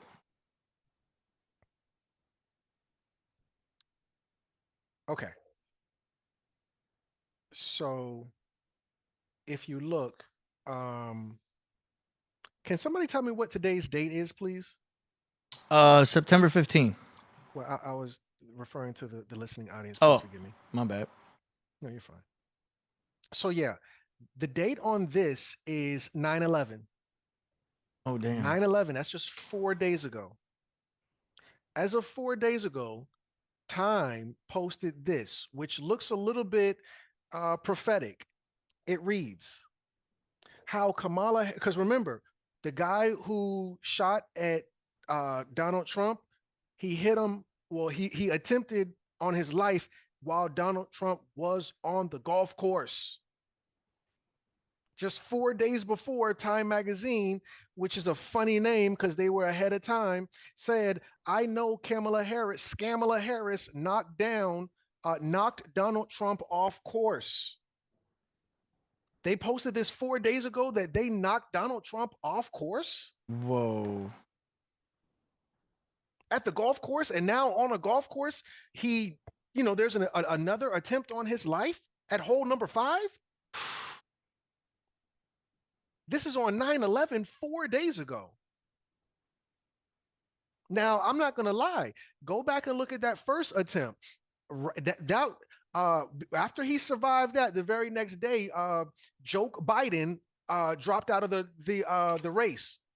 Yeah. Joe Biden's last attempt at defeating Trump, and I'm being funny, was an attempt on that man's life. After Joe couldn't do it, He gracefully bowed out. Las Vegas. We ain't never seen him again. For all I know, Joe Biden ain't even breathing anymore.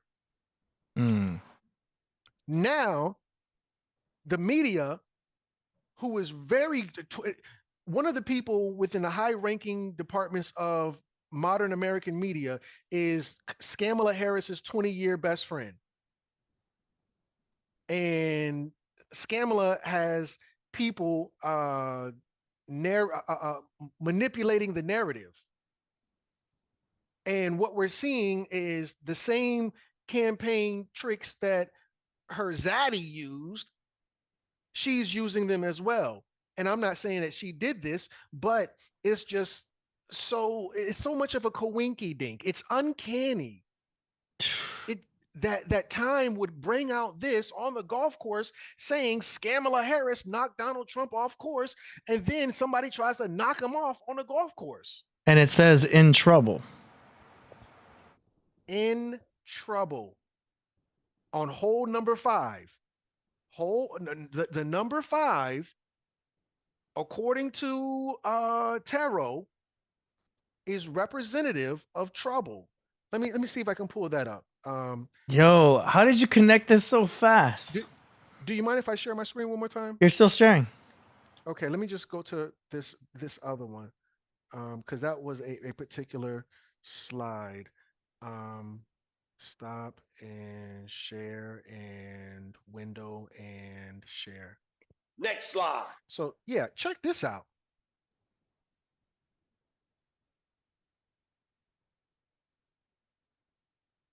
The number 5 in tarot can be associated with change and conflict, and some tarot cards with the number 5 can indicate trouble. Trump is in trouble at hole number 5, and they said it 4 days ago on 9/11 in the Time magazine. Come on, family, you can't make this ish up. Damn. And I'm gonna tell you another one that I found morbidly disturbing. Would be assassin, calm and emotionless. I'm sorry, I meant to type Trump. Trump's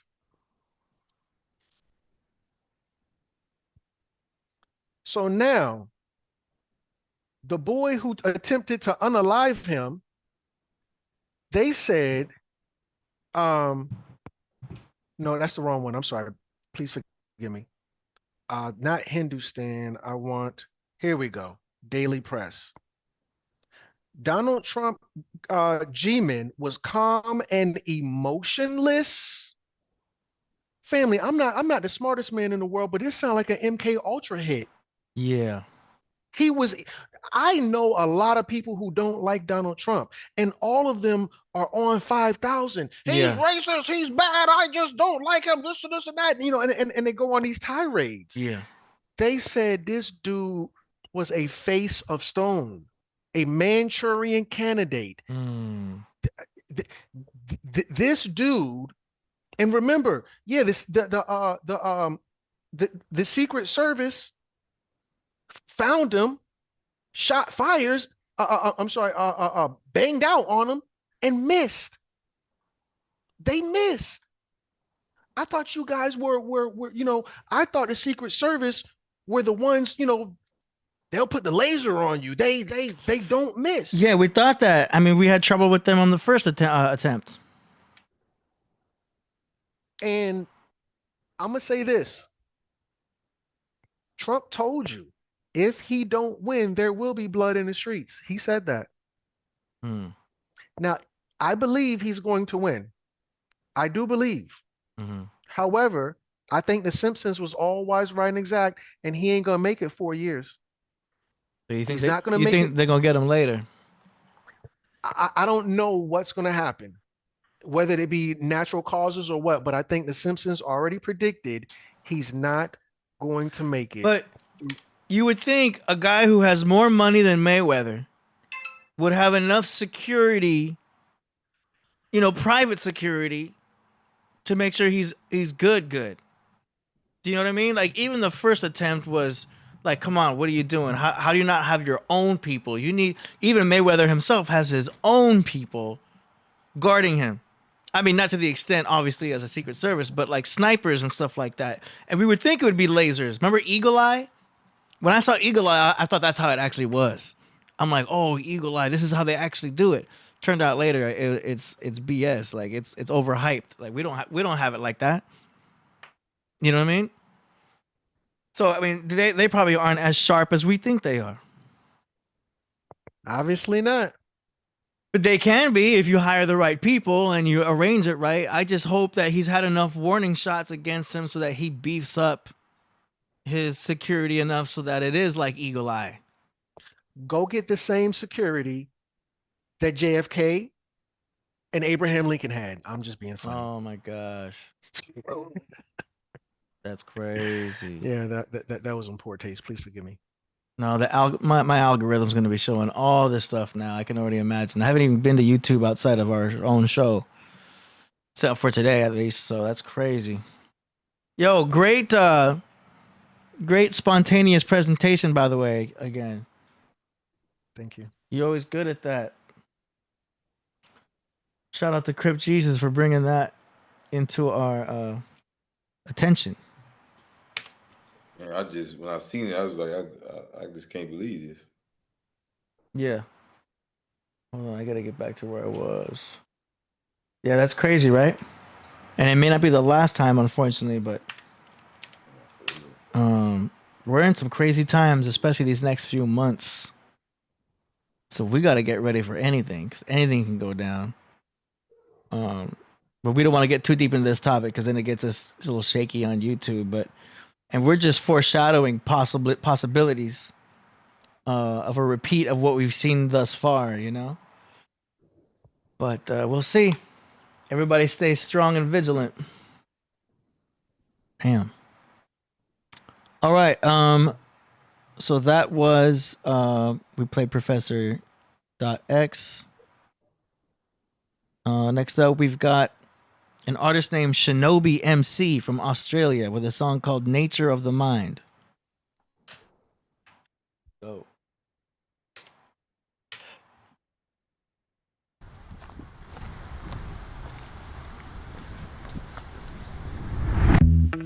Yo, it's time to explore the nature of the mind.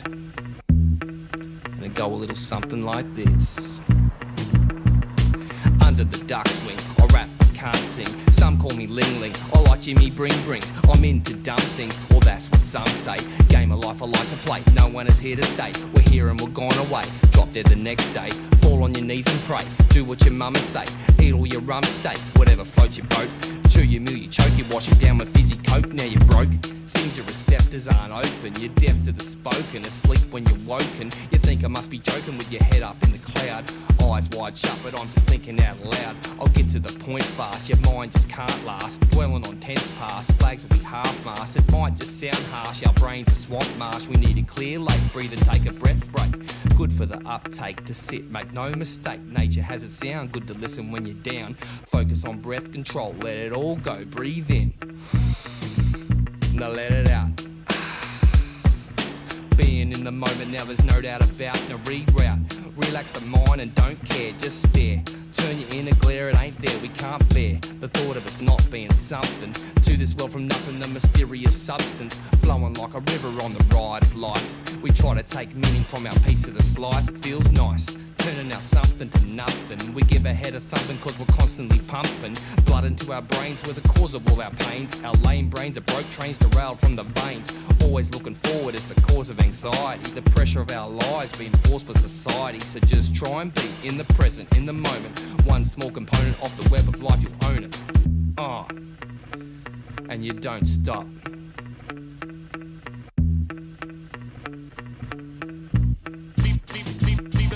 Anywhere you're from, you're in the mental, you're in the mental, you're in the mental. Give me a break and stay focused on my taste.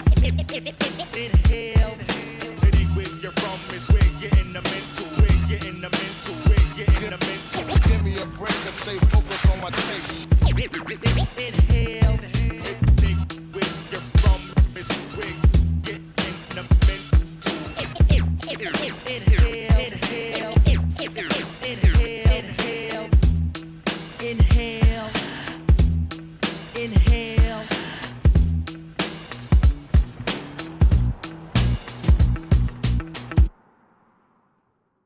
All right, not bad. I like the turntablism. It's always good to hear some scratching. Sounds like that DJ knows what he's doing. It sounds cool. What you think? Totally agree. I appreciate the family from down under because they're more hip hop than what we're used to here in America. Mm-hmm. You don't get a lot of good scratching like that. He had his DJ. I assume that was the DJ. Yeah. He had the DJ in there. He had a he was wearing the Adidas jumpsuit. It was very, very much hip hop. And I appreciate it because Ray Gunn was not in there. That was just a breakdancing joke. Oh, okay. That girl from Australia. But no, I think the lyrics from a 1 to a 10, I'll give them a 7. The beat, the DJing, I think is what did it for me. Yeah. I like the scratching. Really did. Really liked it. What about you, CJ? Yeah, I like how do I explain this? The song was cool, but all together, like the presentation, the video, the scratching, the hip hop, all of that was A1, like for sure. Just keep going. Yeah. Yeah. Cool mix. I like the beat. Good production. Sonic, I can't wait to hear more. Yeah, exactly. Real nice. All right, let's go next up. Hold on, let me double check something here real quick. Yeah. Next up, we have an artist named Raja Karis from the Netherlands. Bensko 21. Song is called The Podcraft. Hey yo, straight from Bensko 21. Raja Karis and the Brown Baron, Sons of Dragon, with a special broadcast. AD ignited the engine and the rocket blast. Spectacular, best in Nebula on Killah Priest Podcraft. Deep space impact, peace and blessings, everyone on board with my deepest respect. This is the world's best podcast, unmatched. Although to Houthi mess this podcast, Lord Jamar is God, but I love KP show the best. When we manifest, to expand our mind intelligent, cause we're all on a quest. Listening to today's guest, I'm impressed. Though it takes a little time to digest, like Indonesian zest, spicy satay made from chicken breast. To quench my thirst, I drink tea from a glass. Information processed. My brain is a supercomputer in which I invest to see things clear for what they are, not to become obsessed. I'm balanced, never stressed. Like my rhymes filling the lungs inside my chest. Throwing them on a brown baron beat is a heavenly match. Heavenly blessed, pressed from the dragon dispatch, built near the forest edge. The brain like roots trace back centuries and formed the first internet. I stare at a mushroom patch. With the animals and plants I connect. I give energy and I receive energy back. At sunset when the sky turns black, as a pitch black room of solar systems. Far beyond your imagination and travel the timeless distance. I just close my eyes and transport in an instance. If you're not able to control your crown chakra, it gets you trapped in your own prison. Listen. The greatest poet still alive said, religion's our prison for the seekers of wisdom. Amen to that. Cause what about the ancient Asian texts and artifacts? Before religions were born, check those facts. The church domination over the nation saw all kinds of negative and parallax effects. The corrupt powers were building towers in a contest to see who religion is best. War still being fought, people still getting killed in the aftermath. Here at the Dragon Layer we have none of that. Episodes of the Hoodie's lessons I still watch back. The Killah Priest Podcraft, the best podcast I know. Every time I watch I glow. All this knowledge that flows, educational glow. Facts being told you didn't know. Therefore, my peace and blessings to everyone on the show. AD, Priest, Solomon, MoreMito, the guests, the chat room, free spirits, elevated minds, salute, I've gotta go. Oh, but yo, before I forget, yo, Aurora, let's do a track together, son. That would be dope, bro. Ask AD for the context. Just let me know. Yo.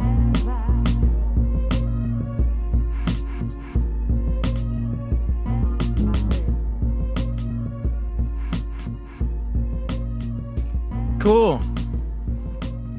That was like a nice shout out to the Podcraft track right there. Always appreciated. I'm sure Priest is gonna like that too. How'd you guys like that? I loved it, but I am a little bit embarrassed because I probably liked it for the wrong reason. But it was the accent that really got me. I like that flow, that choppiness to it. I really did like that. Of course, the content, I could obviously vibrate to it. Shouting out Mojito is just so funny to me. But yeah, I'm gonna give it 3 thumbs up. Nice. Yeah, very appropriate for the episode. Yeah, very. That's good. Yeah, I was feeling that. That was hot. I was liking the beat, the accent, everything. That was put together perfectly. I ain't really got too much words for that one. That was hot. Like, it was straight to the point. Yeah. I have to. I like that. I usually don't even like, I'll be liking when they break the beat down and all that, but I was feeling that one. It was the same loop. Like, I was feeling it. Like, he did it right. Yeah. I gotta play this because it's just funny. We've had a couple accents. I know you guys have heard this already, but I think it's hilarious. I just want to play it. Check this out. Pop, chop, did it pop, pop, pop. When it come, and it cop, when it cop, and it go, did it throw, and it hop, and it that shit sounds ridiculous. I actually like, some of the UK hip hop. In fact, I even went out there. I remember some years back, and I just did a whole run. I interviewed a whole bunch of people, like gigs and stuff like that. Everything ain't for everybody. Right. Just because it's there don't mean everybody should touch it. When I call into the street, and the block want to say to me, that shit sounds ridiculous. Well, to you, but to the... It's hilarious. It's Ari Spears. That is great. I like it, though. I like the accents. I know. It's the funniest one is when Drake raps like that. And he tries to act like he has this accent. He be like, Drake? Like, what, Drake, what happened? When you start talking like that? Drake did that? He got a bunch of songs like that. Hell yeah, he stayed quick. He quick to hop in one of them England accents and give him one of them fast beats. Oh, man. But you gotta realize also the dialect does have an impact in hip hop. You've heard the way rappers in New York will pronounce words will have a different impact than the West Coast rappers. You know what I mean? Like I can't give the example now with the F word, but there's something about the way people from the East Coast say the F word. It has so much more impact. It's so much more insulting and powerful to hear the East Coast New York accent say the F word compared to the West Coast. Like I said, I can't do it now because we're on YouTube. But y'all know what I'm talking about. It's like, man, when people insult you in New York, it's got way more emphasis. It's like, wow. The West Coast, we're all just laid back and high. That's crazy. I had to play it, though. I was going to play it after the first accent. But after you mentioned the accent, I'm like, oh, I got to play that Ari Spears clip. Because it got stuck in my head. You know what I mean? And I started going around singing pop, in a pop, in a pop, pop. I like it, though. I like the sound, and I like to hear hip-hop going worldwide. So shout out to everybody doing hip-hop in the first place. Okay, let's go. We're almost there. We got a couple more to go. This next one's another one by Aurora, submitted last minute. It is called Science versus Religion. The existence of our entire universe and everything in it comes down to about 30 numbers. Physicists call these physical constants. Now, these numbers, as I understand them, are fixed values of a fundamental physical condition defined in our universe.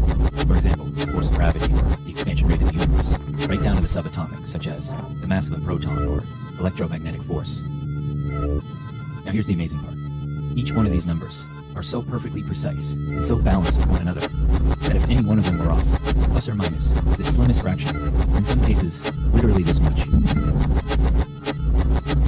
Yo, Pseudoscience versus religion. They take religion and superstition. Blasphemy just said it. In the beginning was the word was with God, the word was God. How did man come from monkey evolution? Mental pollution, temple mountain, gather the dust, breathe into his nostril, the breath of life, the man become a living soul, supernatural, big bang theory, from a microscopic topic, die, spoken word plot, the book of Revelation, zombie warfare is here, the dead outnumber the living, straight to Star Wars phaser, laser, Luke on your father, global warming, the planet Earth being consumed by the red giant, fluent astrological body aligned with it, congruent, superimposed, saying to pray to living spontaneous, the first form of wireless communication weapon to defeat Satan, great hating, down Thomas need to prove scientists, the religion promotes science, spark question of the universe, my brain cell neuron immersed, caught in a hearse, it seemed to get worse before it get better, oppose a method for discerning the truth, aqua's true, logistical, data analytical, alma mater, academia, rap, nation, and artifact, contact. Science versus Religion by Aurora Borealis. He submitted that before. But that was like a reverse drum and bass track. You know, and the reverse thing worked with Beastie Boys' Paul Revere. But, I mean, at this tempo, it just loses its swag, you know? You want that boom, boom, boom, boom, boom. This one's too quick. It's too bouncy. It's not really giving me that head bop. What y'all think? Yeah, I think in that regard, you know, especially when you bring up the Beastie Boys, yeah, that's all wise, right, and exact. However, I have to say, I love his brazenness. I love his fearlessness. You know, and we live in a world where just everybody sounds the same. And, you know, for him to come out with such originality, that's kind of what sold me on that. He don't sound like nothing on the radio right now. And even though I do feel, yeah, you were right with that reverse insight, I'm still going to give him 3 thumbs up because, you know, I think it's ballsy. Yeah. And I like that. Pause. There it is.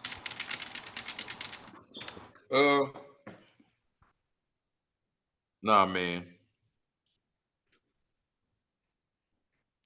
You gotta put something on top of that reverse beat or something, man. That shit just going backwards, man. That shit sounded crazy. The bars and all that was there though, but you gotta do something with that beat. Yeah, but yeah, you gotta land it somewhere. I'm telling you, you can go faster, Aurora, if you just focus on your rapping. Go to beatstars.com. They got a thing here. You can just literally type in like dark rap because I know you like the darker stuff. You could listen to a beat. If you like it, you can just download it for free, rap on it, and once you release it, you can just buy the lease for like what, $30, which almost costs a little bit more than what you're paying us now to promote the tracks you have. I'm telling you, it's worth it, especially at your stage as a rapper. Don't sleep on the BeatStars raps. If you lease beats from other rappers, it'll get you so far because it's the modern day version of mixtapes. Remember mixtapes back in the day where you would rap on another famous beat? It worked back in the day when you were slanging CDs. Nowadays, it's all about going to beatstars.com, lease a beat, hop on it, get your name out there. And then as you get bigger and bigger and you build up an audience and you're working on your own beats, then you can experiment. But I would really... because you got a decent flow as a rapper. I think if you get on the right beat, have an engineer mix it right, you can have me mix it and master it right there. Bam, check it out, studioad.pro. Shameless plug right there. $100 a song, first one's free. You can get your stuff out there faster. So beatstars.com, I highly, highly, highly recommend it. And become a really good rapper first. Build an audience. Because you don't want your own beats to hold you back. That's all I'm saying. And then also don't forget, like I said, you just want to build on them as well. Like even if you do go that route and buy the beats and you're still making yours in the cut, you want to build them. You don't want to be just such in a rush to just get it out.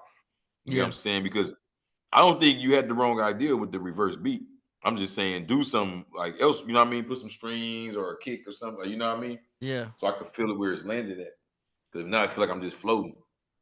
Yeah, man. There's some tracks I'm playing. I work at 2 clubs, and there's some of the tracks I'm playing at these clubs. That's top 40 hip hop, where the rapper's trash, but because he's on a beat that bounces so good with these 808s and it sounds good in the system, everyone likes it, and they all overlook the fact. Yeah. They all overlook. I don't think that's his angle. Like, you know what I'm I saying? get it. So it's like, I get it. My point is, you get on the right beat, and you just enhance your entire song.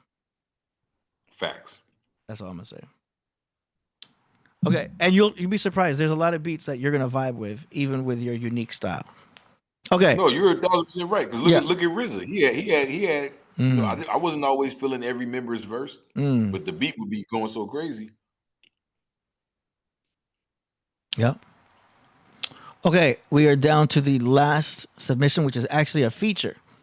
So that's it for the song promotions, but now we're going to do a feature presentation. And this is Crip Jesus with a song called The Time.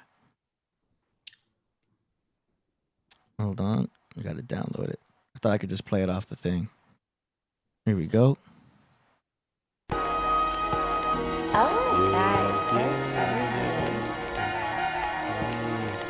Escaping out the matrix, roll a whole eighth and face it. Cola in the refrigerator, coca up in the basement. Chasing paper out of state and fucking bitches that's Haitian. This pussy different, I taste it. Oh my god, this is amazing. Paying for fornication, murder, incarceration. The courts is filled with racist judges trying murder cases. The look up on their faces outrageous. They celebrating, stuffing little niggas in cages, waiting for visitation. Never realizing all the time they wasted paper chasing in the 80s when the paper ain't even paper no more. I'm crypto, call me Big RZA, Bobby Digital, Wu-Tang. When I'm in New York, this shit serious. Niggas, don't shit change for the time, nigga. You better stay focused on your grind, nigga. You better keep that money on your mind, nigga. Cause don't shit change for the time, nigga. Baptized in holy water, son of a pharaoh's daughter. Came from the sands of Egypt to Harlem to Nicaragua to the blocks of South Central where they killed Nipsey the Prophet.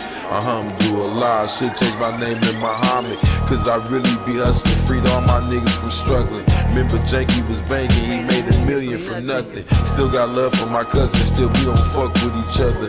Nobody understand me, my own father and mother. Slept in the cell cold naked in the snow with no covers. Slept in some beds with some hoes I ain't know was undercovers. When I look in your face, I can still see you, my brother. But the sad part is we'll never fuck with each other. I'm G-body, arm, leg, arm supreme. The real ones, black Illuminati, free supreme. Don't shit change for the time, nigga. You better stay focused on your grind, nigga. You better keep that money on your mind, nigga. Cause don't shit change for the time, nigga.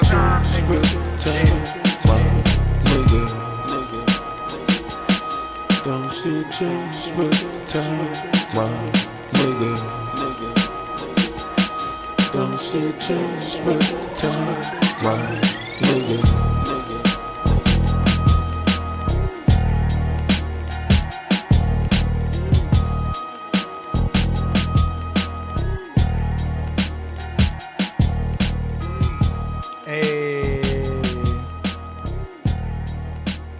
Nice. That's a laid back track. What you think, Crumb? Don't sleep on Cozy.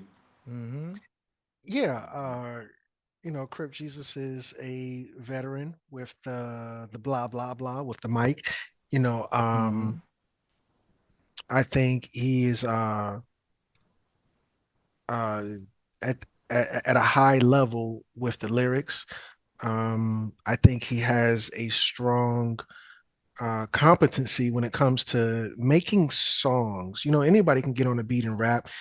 No disrespect to anybody who may or may not be able to do that, but to make a song from beginning to end, you know, I think he possesses a certain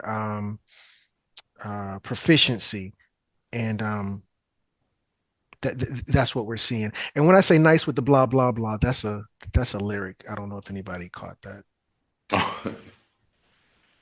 I appreciate that too. You know, Crumb's the first one to submit some of my music up here, man. So this is full circle today. Oh, nice. It's like, you know, That's what's up. All right, that's a fire track. We're gonna have links to all these artists in the description. We got a couple last minute submissions. Normally I would push this till tomorrow, but I mean I can tell Aurora is very adamant about that. I think he heard our last review and is like, well, watch this. Let's get it. So we've got another one by Aurora. Here we go. We're going to give it to him. The track is called The Thief of Baghdad. He said, y'all playing with me. Yeah, he's like, watch this. Is that the same one? The small relic of a sphinx and a young child is believed to be about 2,700 years old. But the FBI determined it was stolen from the Iraq Museum in Baghdad during looting.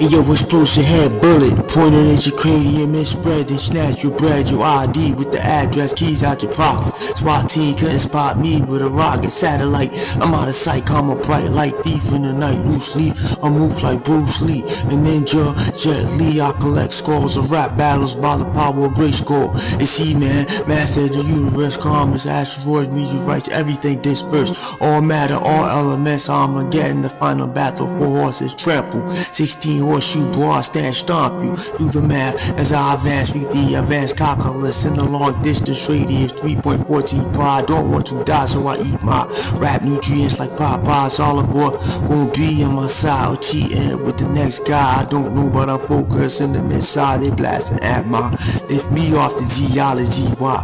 Lift me off the sky density. I float like Aladdin and why? Magic carpet rap lock all your prisons behind my bars for breaking all the rap rules. Hip hop rules, stay in school, kids, don't be a fool. Here's a couple new cats bar, Milky, y'all belt that's all. Keep your head to the magi. 3 wise.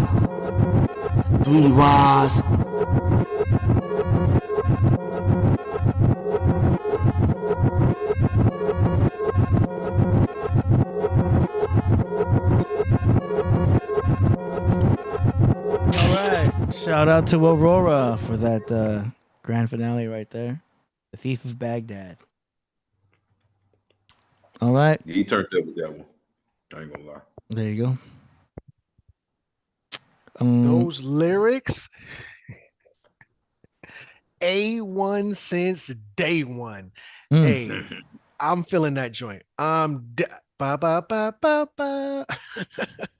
You're gonna have me at McDonald's by the end of this show. That's crazy. I'm getting number 3 with no cheese. It's the song, man. You got the song in my head. Yeah. I mean, Aurora's been doing song promotions with us since day one. Since we first ever did a song promotion, he was the first one. So we appreciate his contribution to the show, and we're happy to give feedback. Okay, we got one more we're gonna do for this other artist from earlier. His name's Raja Karis from the Netherlands, Bensko 21. This is the last minute submission we're gonna play today. Any more submissions after this, and we'll play it tomorrow. As y'all know, we're doing Sundays and Mondays for the Podcraft temporarily. Here we go. This one's called Warrior Zone. Lord Fernandez beats, SOD vocals. This is Raja Karis. Yeah. I hail from an era before the great flood. The era when titans used to rule the lot. It was a time when winged serpents used to fly. The time when fire-breathing dragons dominated the sky. The time before Moses was handed the 10 commandments on Mount Sinai. Intergalactic battles were fought between gods with multiple heads, arms and legs. 360 degrees their faces flexed. There were trees that touched the clouds. Flowers eat the T-Rex as snack. In the book of Enoch you can read back about the giants that walk the soil. Mountains would boil, feathered creatures, sea monsters and gargoyles. Earth is a giant mud fossil. University College of the fourth degree, focus and you will see. I walk with the knowledge of the ancient, I could destroy you easily. Step on you and create an earthquake. The footprint becomes a lake. The ground around the lake is haunted since they started recording date. I step through a stargate before a piece of certain scrape. Earth with a huge comet, everything's gonna get baked.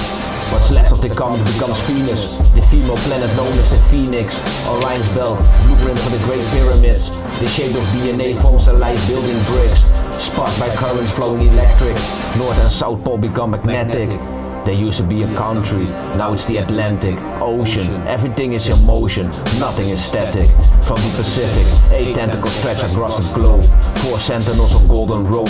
2 UFO ships linger in the clouds, you ain't seeing them cause they're cloaked. Waiting for the rhymes I wrote, like inscriptions. Each had several predictions. I'm a son of dragon on a mission. Gospel from a giant fish. Scorpion sting is moving swift. I light up a spliff. My name is Raja Keres. Seeing the visions unfold as predicted. Murderers beyond the sky, slaying the wicked. Peace to the moon crickets. Rocking chair on the porch. Moths around the torch. In the Indonesian skies flies the flying horse. The source, protected by tigers. Till this day, no one ever opened any door. Guardians of the temples possessed with tremendous force. Tales of the unknown.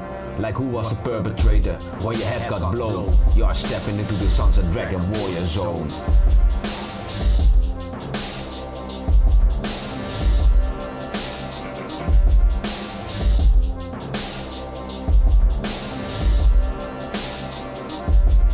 That's an interesting beat.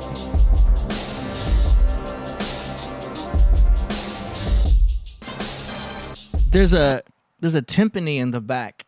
I wish that was louder. Boom, boom. That would have been kind of cool. That bun, bun, it's a little wobbly, but I think it works as far as the beat goes. And then he's doing his thing with the track. That was cool. I would dry it up a little bit. It was kind of a little reverby for me, but that's all Mexican stuff. But not bad. What y'all think? Yeah, I thought that. I thought it was just a little too loud to where I couldn't hear him like I wanted to, because I really, really like his lyrics. Really do like them. He's saying a lot in a good way. It was just maybe if you could just, and I'm not even the guy who has an ear to where I can break it down like AD, but I did notice it was just kind of a little overpowering. Outside of that, it was a good song. Cool. What do you think, Crip Jesus? Yeah, I was feeling it. Yeah, I was feeling it. Yeah, I was like, I was surprised. I was feeling it. Yep. All right. I think I'm gonna roll another blunt because of that one. Yeah. Oh man, I'm on my my weed break. I do this thing where I don't smoke weed for a month, and then I go back. I go back and then think, what was I even thinking? I regret it later. It's like, why did I go that whole time without smoking? What was I thinking? I'll never do that again. But I go back and forth. That's good though. Keep you healthy. Yeah, sometimes I take a break. It's so damn strong. I'll do one hit and I'm just like, I start freaking out. It's too much. Mm-hmm. But then I'll take it at the right time, and it's the greatest thing ever.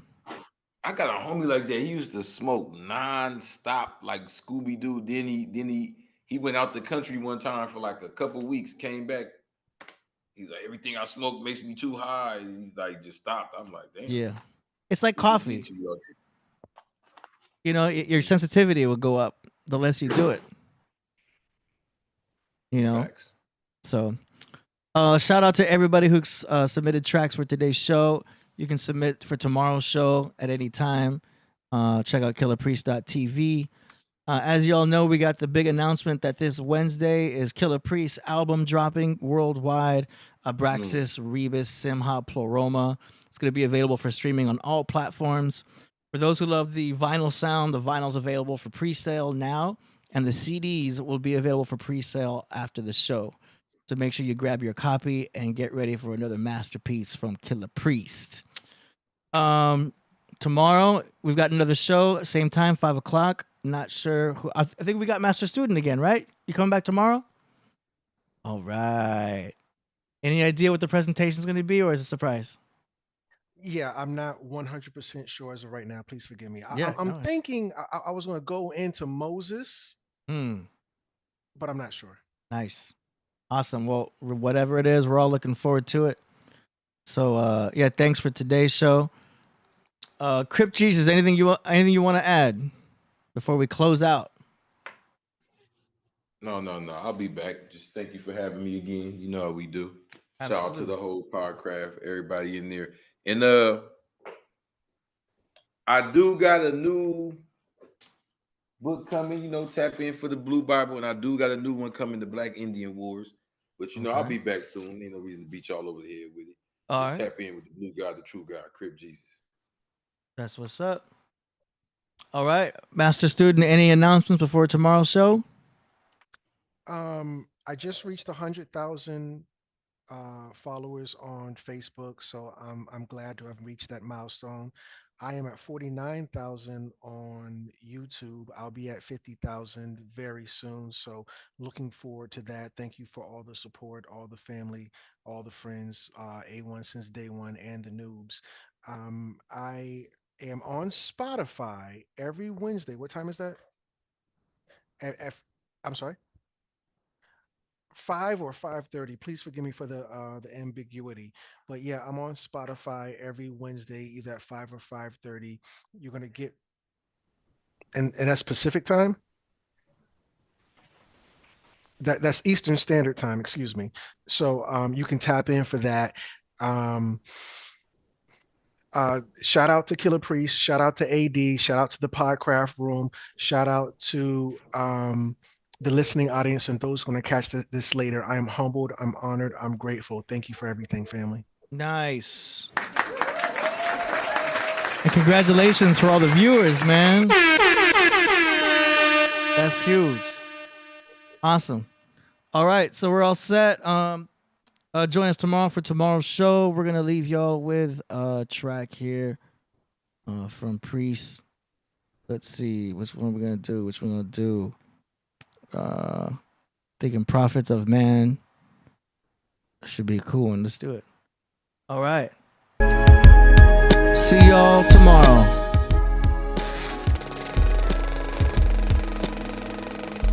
Even kings die, thrones rust, skeleton bones turn to dust, memories are blown in the dust. It's about how you live when you were here, how you celebrated your years. Were you a follower? Did you try elevating your peers? Were you sincere when you gave the prophets your ears? As soon as trouble come, you disappear. Listen here, were you real? Did you show love? The people could feel. Did you have jealousy but keep it concealed? Did you smile in your man's face, but all the while want to take your man's place? Moving around like a snake. I know you hate that term, don't call it that. See, lately, that's why the priest been falling back. Cause when the revolution start, all those cliques that fall apart will soon be the devil's mark. And none of adversary will have a heart. The letter from priest, my freedom of speech. Y'all read them and weep. The demons that keep you from the path just laugh. That's why my ink pass looks like stained glass. A collage of art that shows scenes from the Nazarenes past.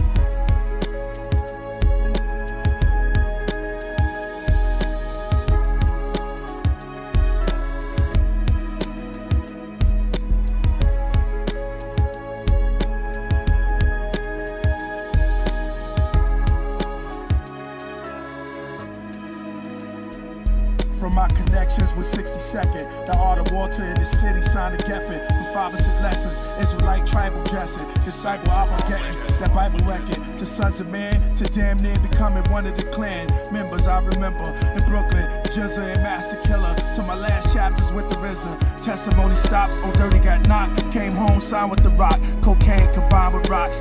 Rick James style, his nickname Wow. Old dirt dog, it hurt us all when his hearse disappeared in the fog. I stay digital. Never analog, original, always camouflage. Turn them cameras off like those candles, God. I'm the example, like I'm speaking from panels, y'all.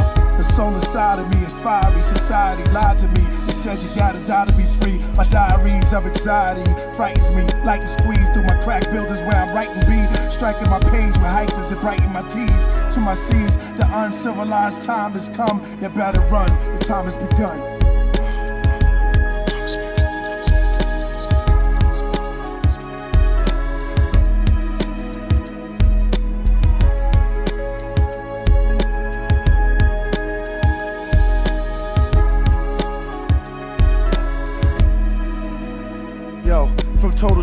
to best friends to brothers, from brothers to never calling them again. Their coffers descend, one flies to a place of peace, the other lake of fire, devils hauling you in. As one begin, one ends. The earth still spins, we hurt, tears in our shirt. Spirit must transcend what you think sleep is for. A deeper cause, preparing us for the other side till the reaper cause. Either or, we breathing for, try a reason. Arrive rich, but we leaving poor. Stand naked when you see the Lord. I stand protected when I see his war.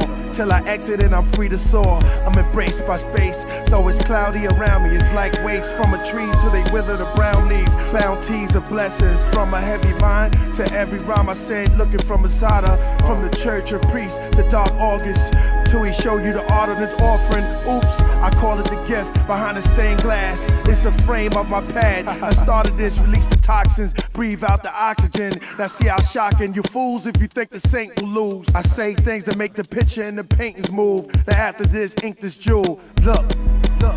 What profits that man who would gain the whole world, yet lose his soul? What profits that man? Somebody tell me. What profits that man? Somebody tells me. What profits that man who would fear his enemy and think he didn't exist? What profits that man? Somebody tell me. What profits that man? Somebody tell me. Somebody tell me if you can. What profits that man who would gain the whole world but lose his soul? What profits that man? What profits that man? What profits that man? The way to good and evil can never balance equal, and no man, for no man can be both good and evil. For scales are strangers to each other,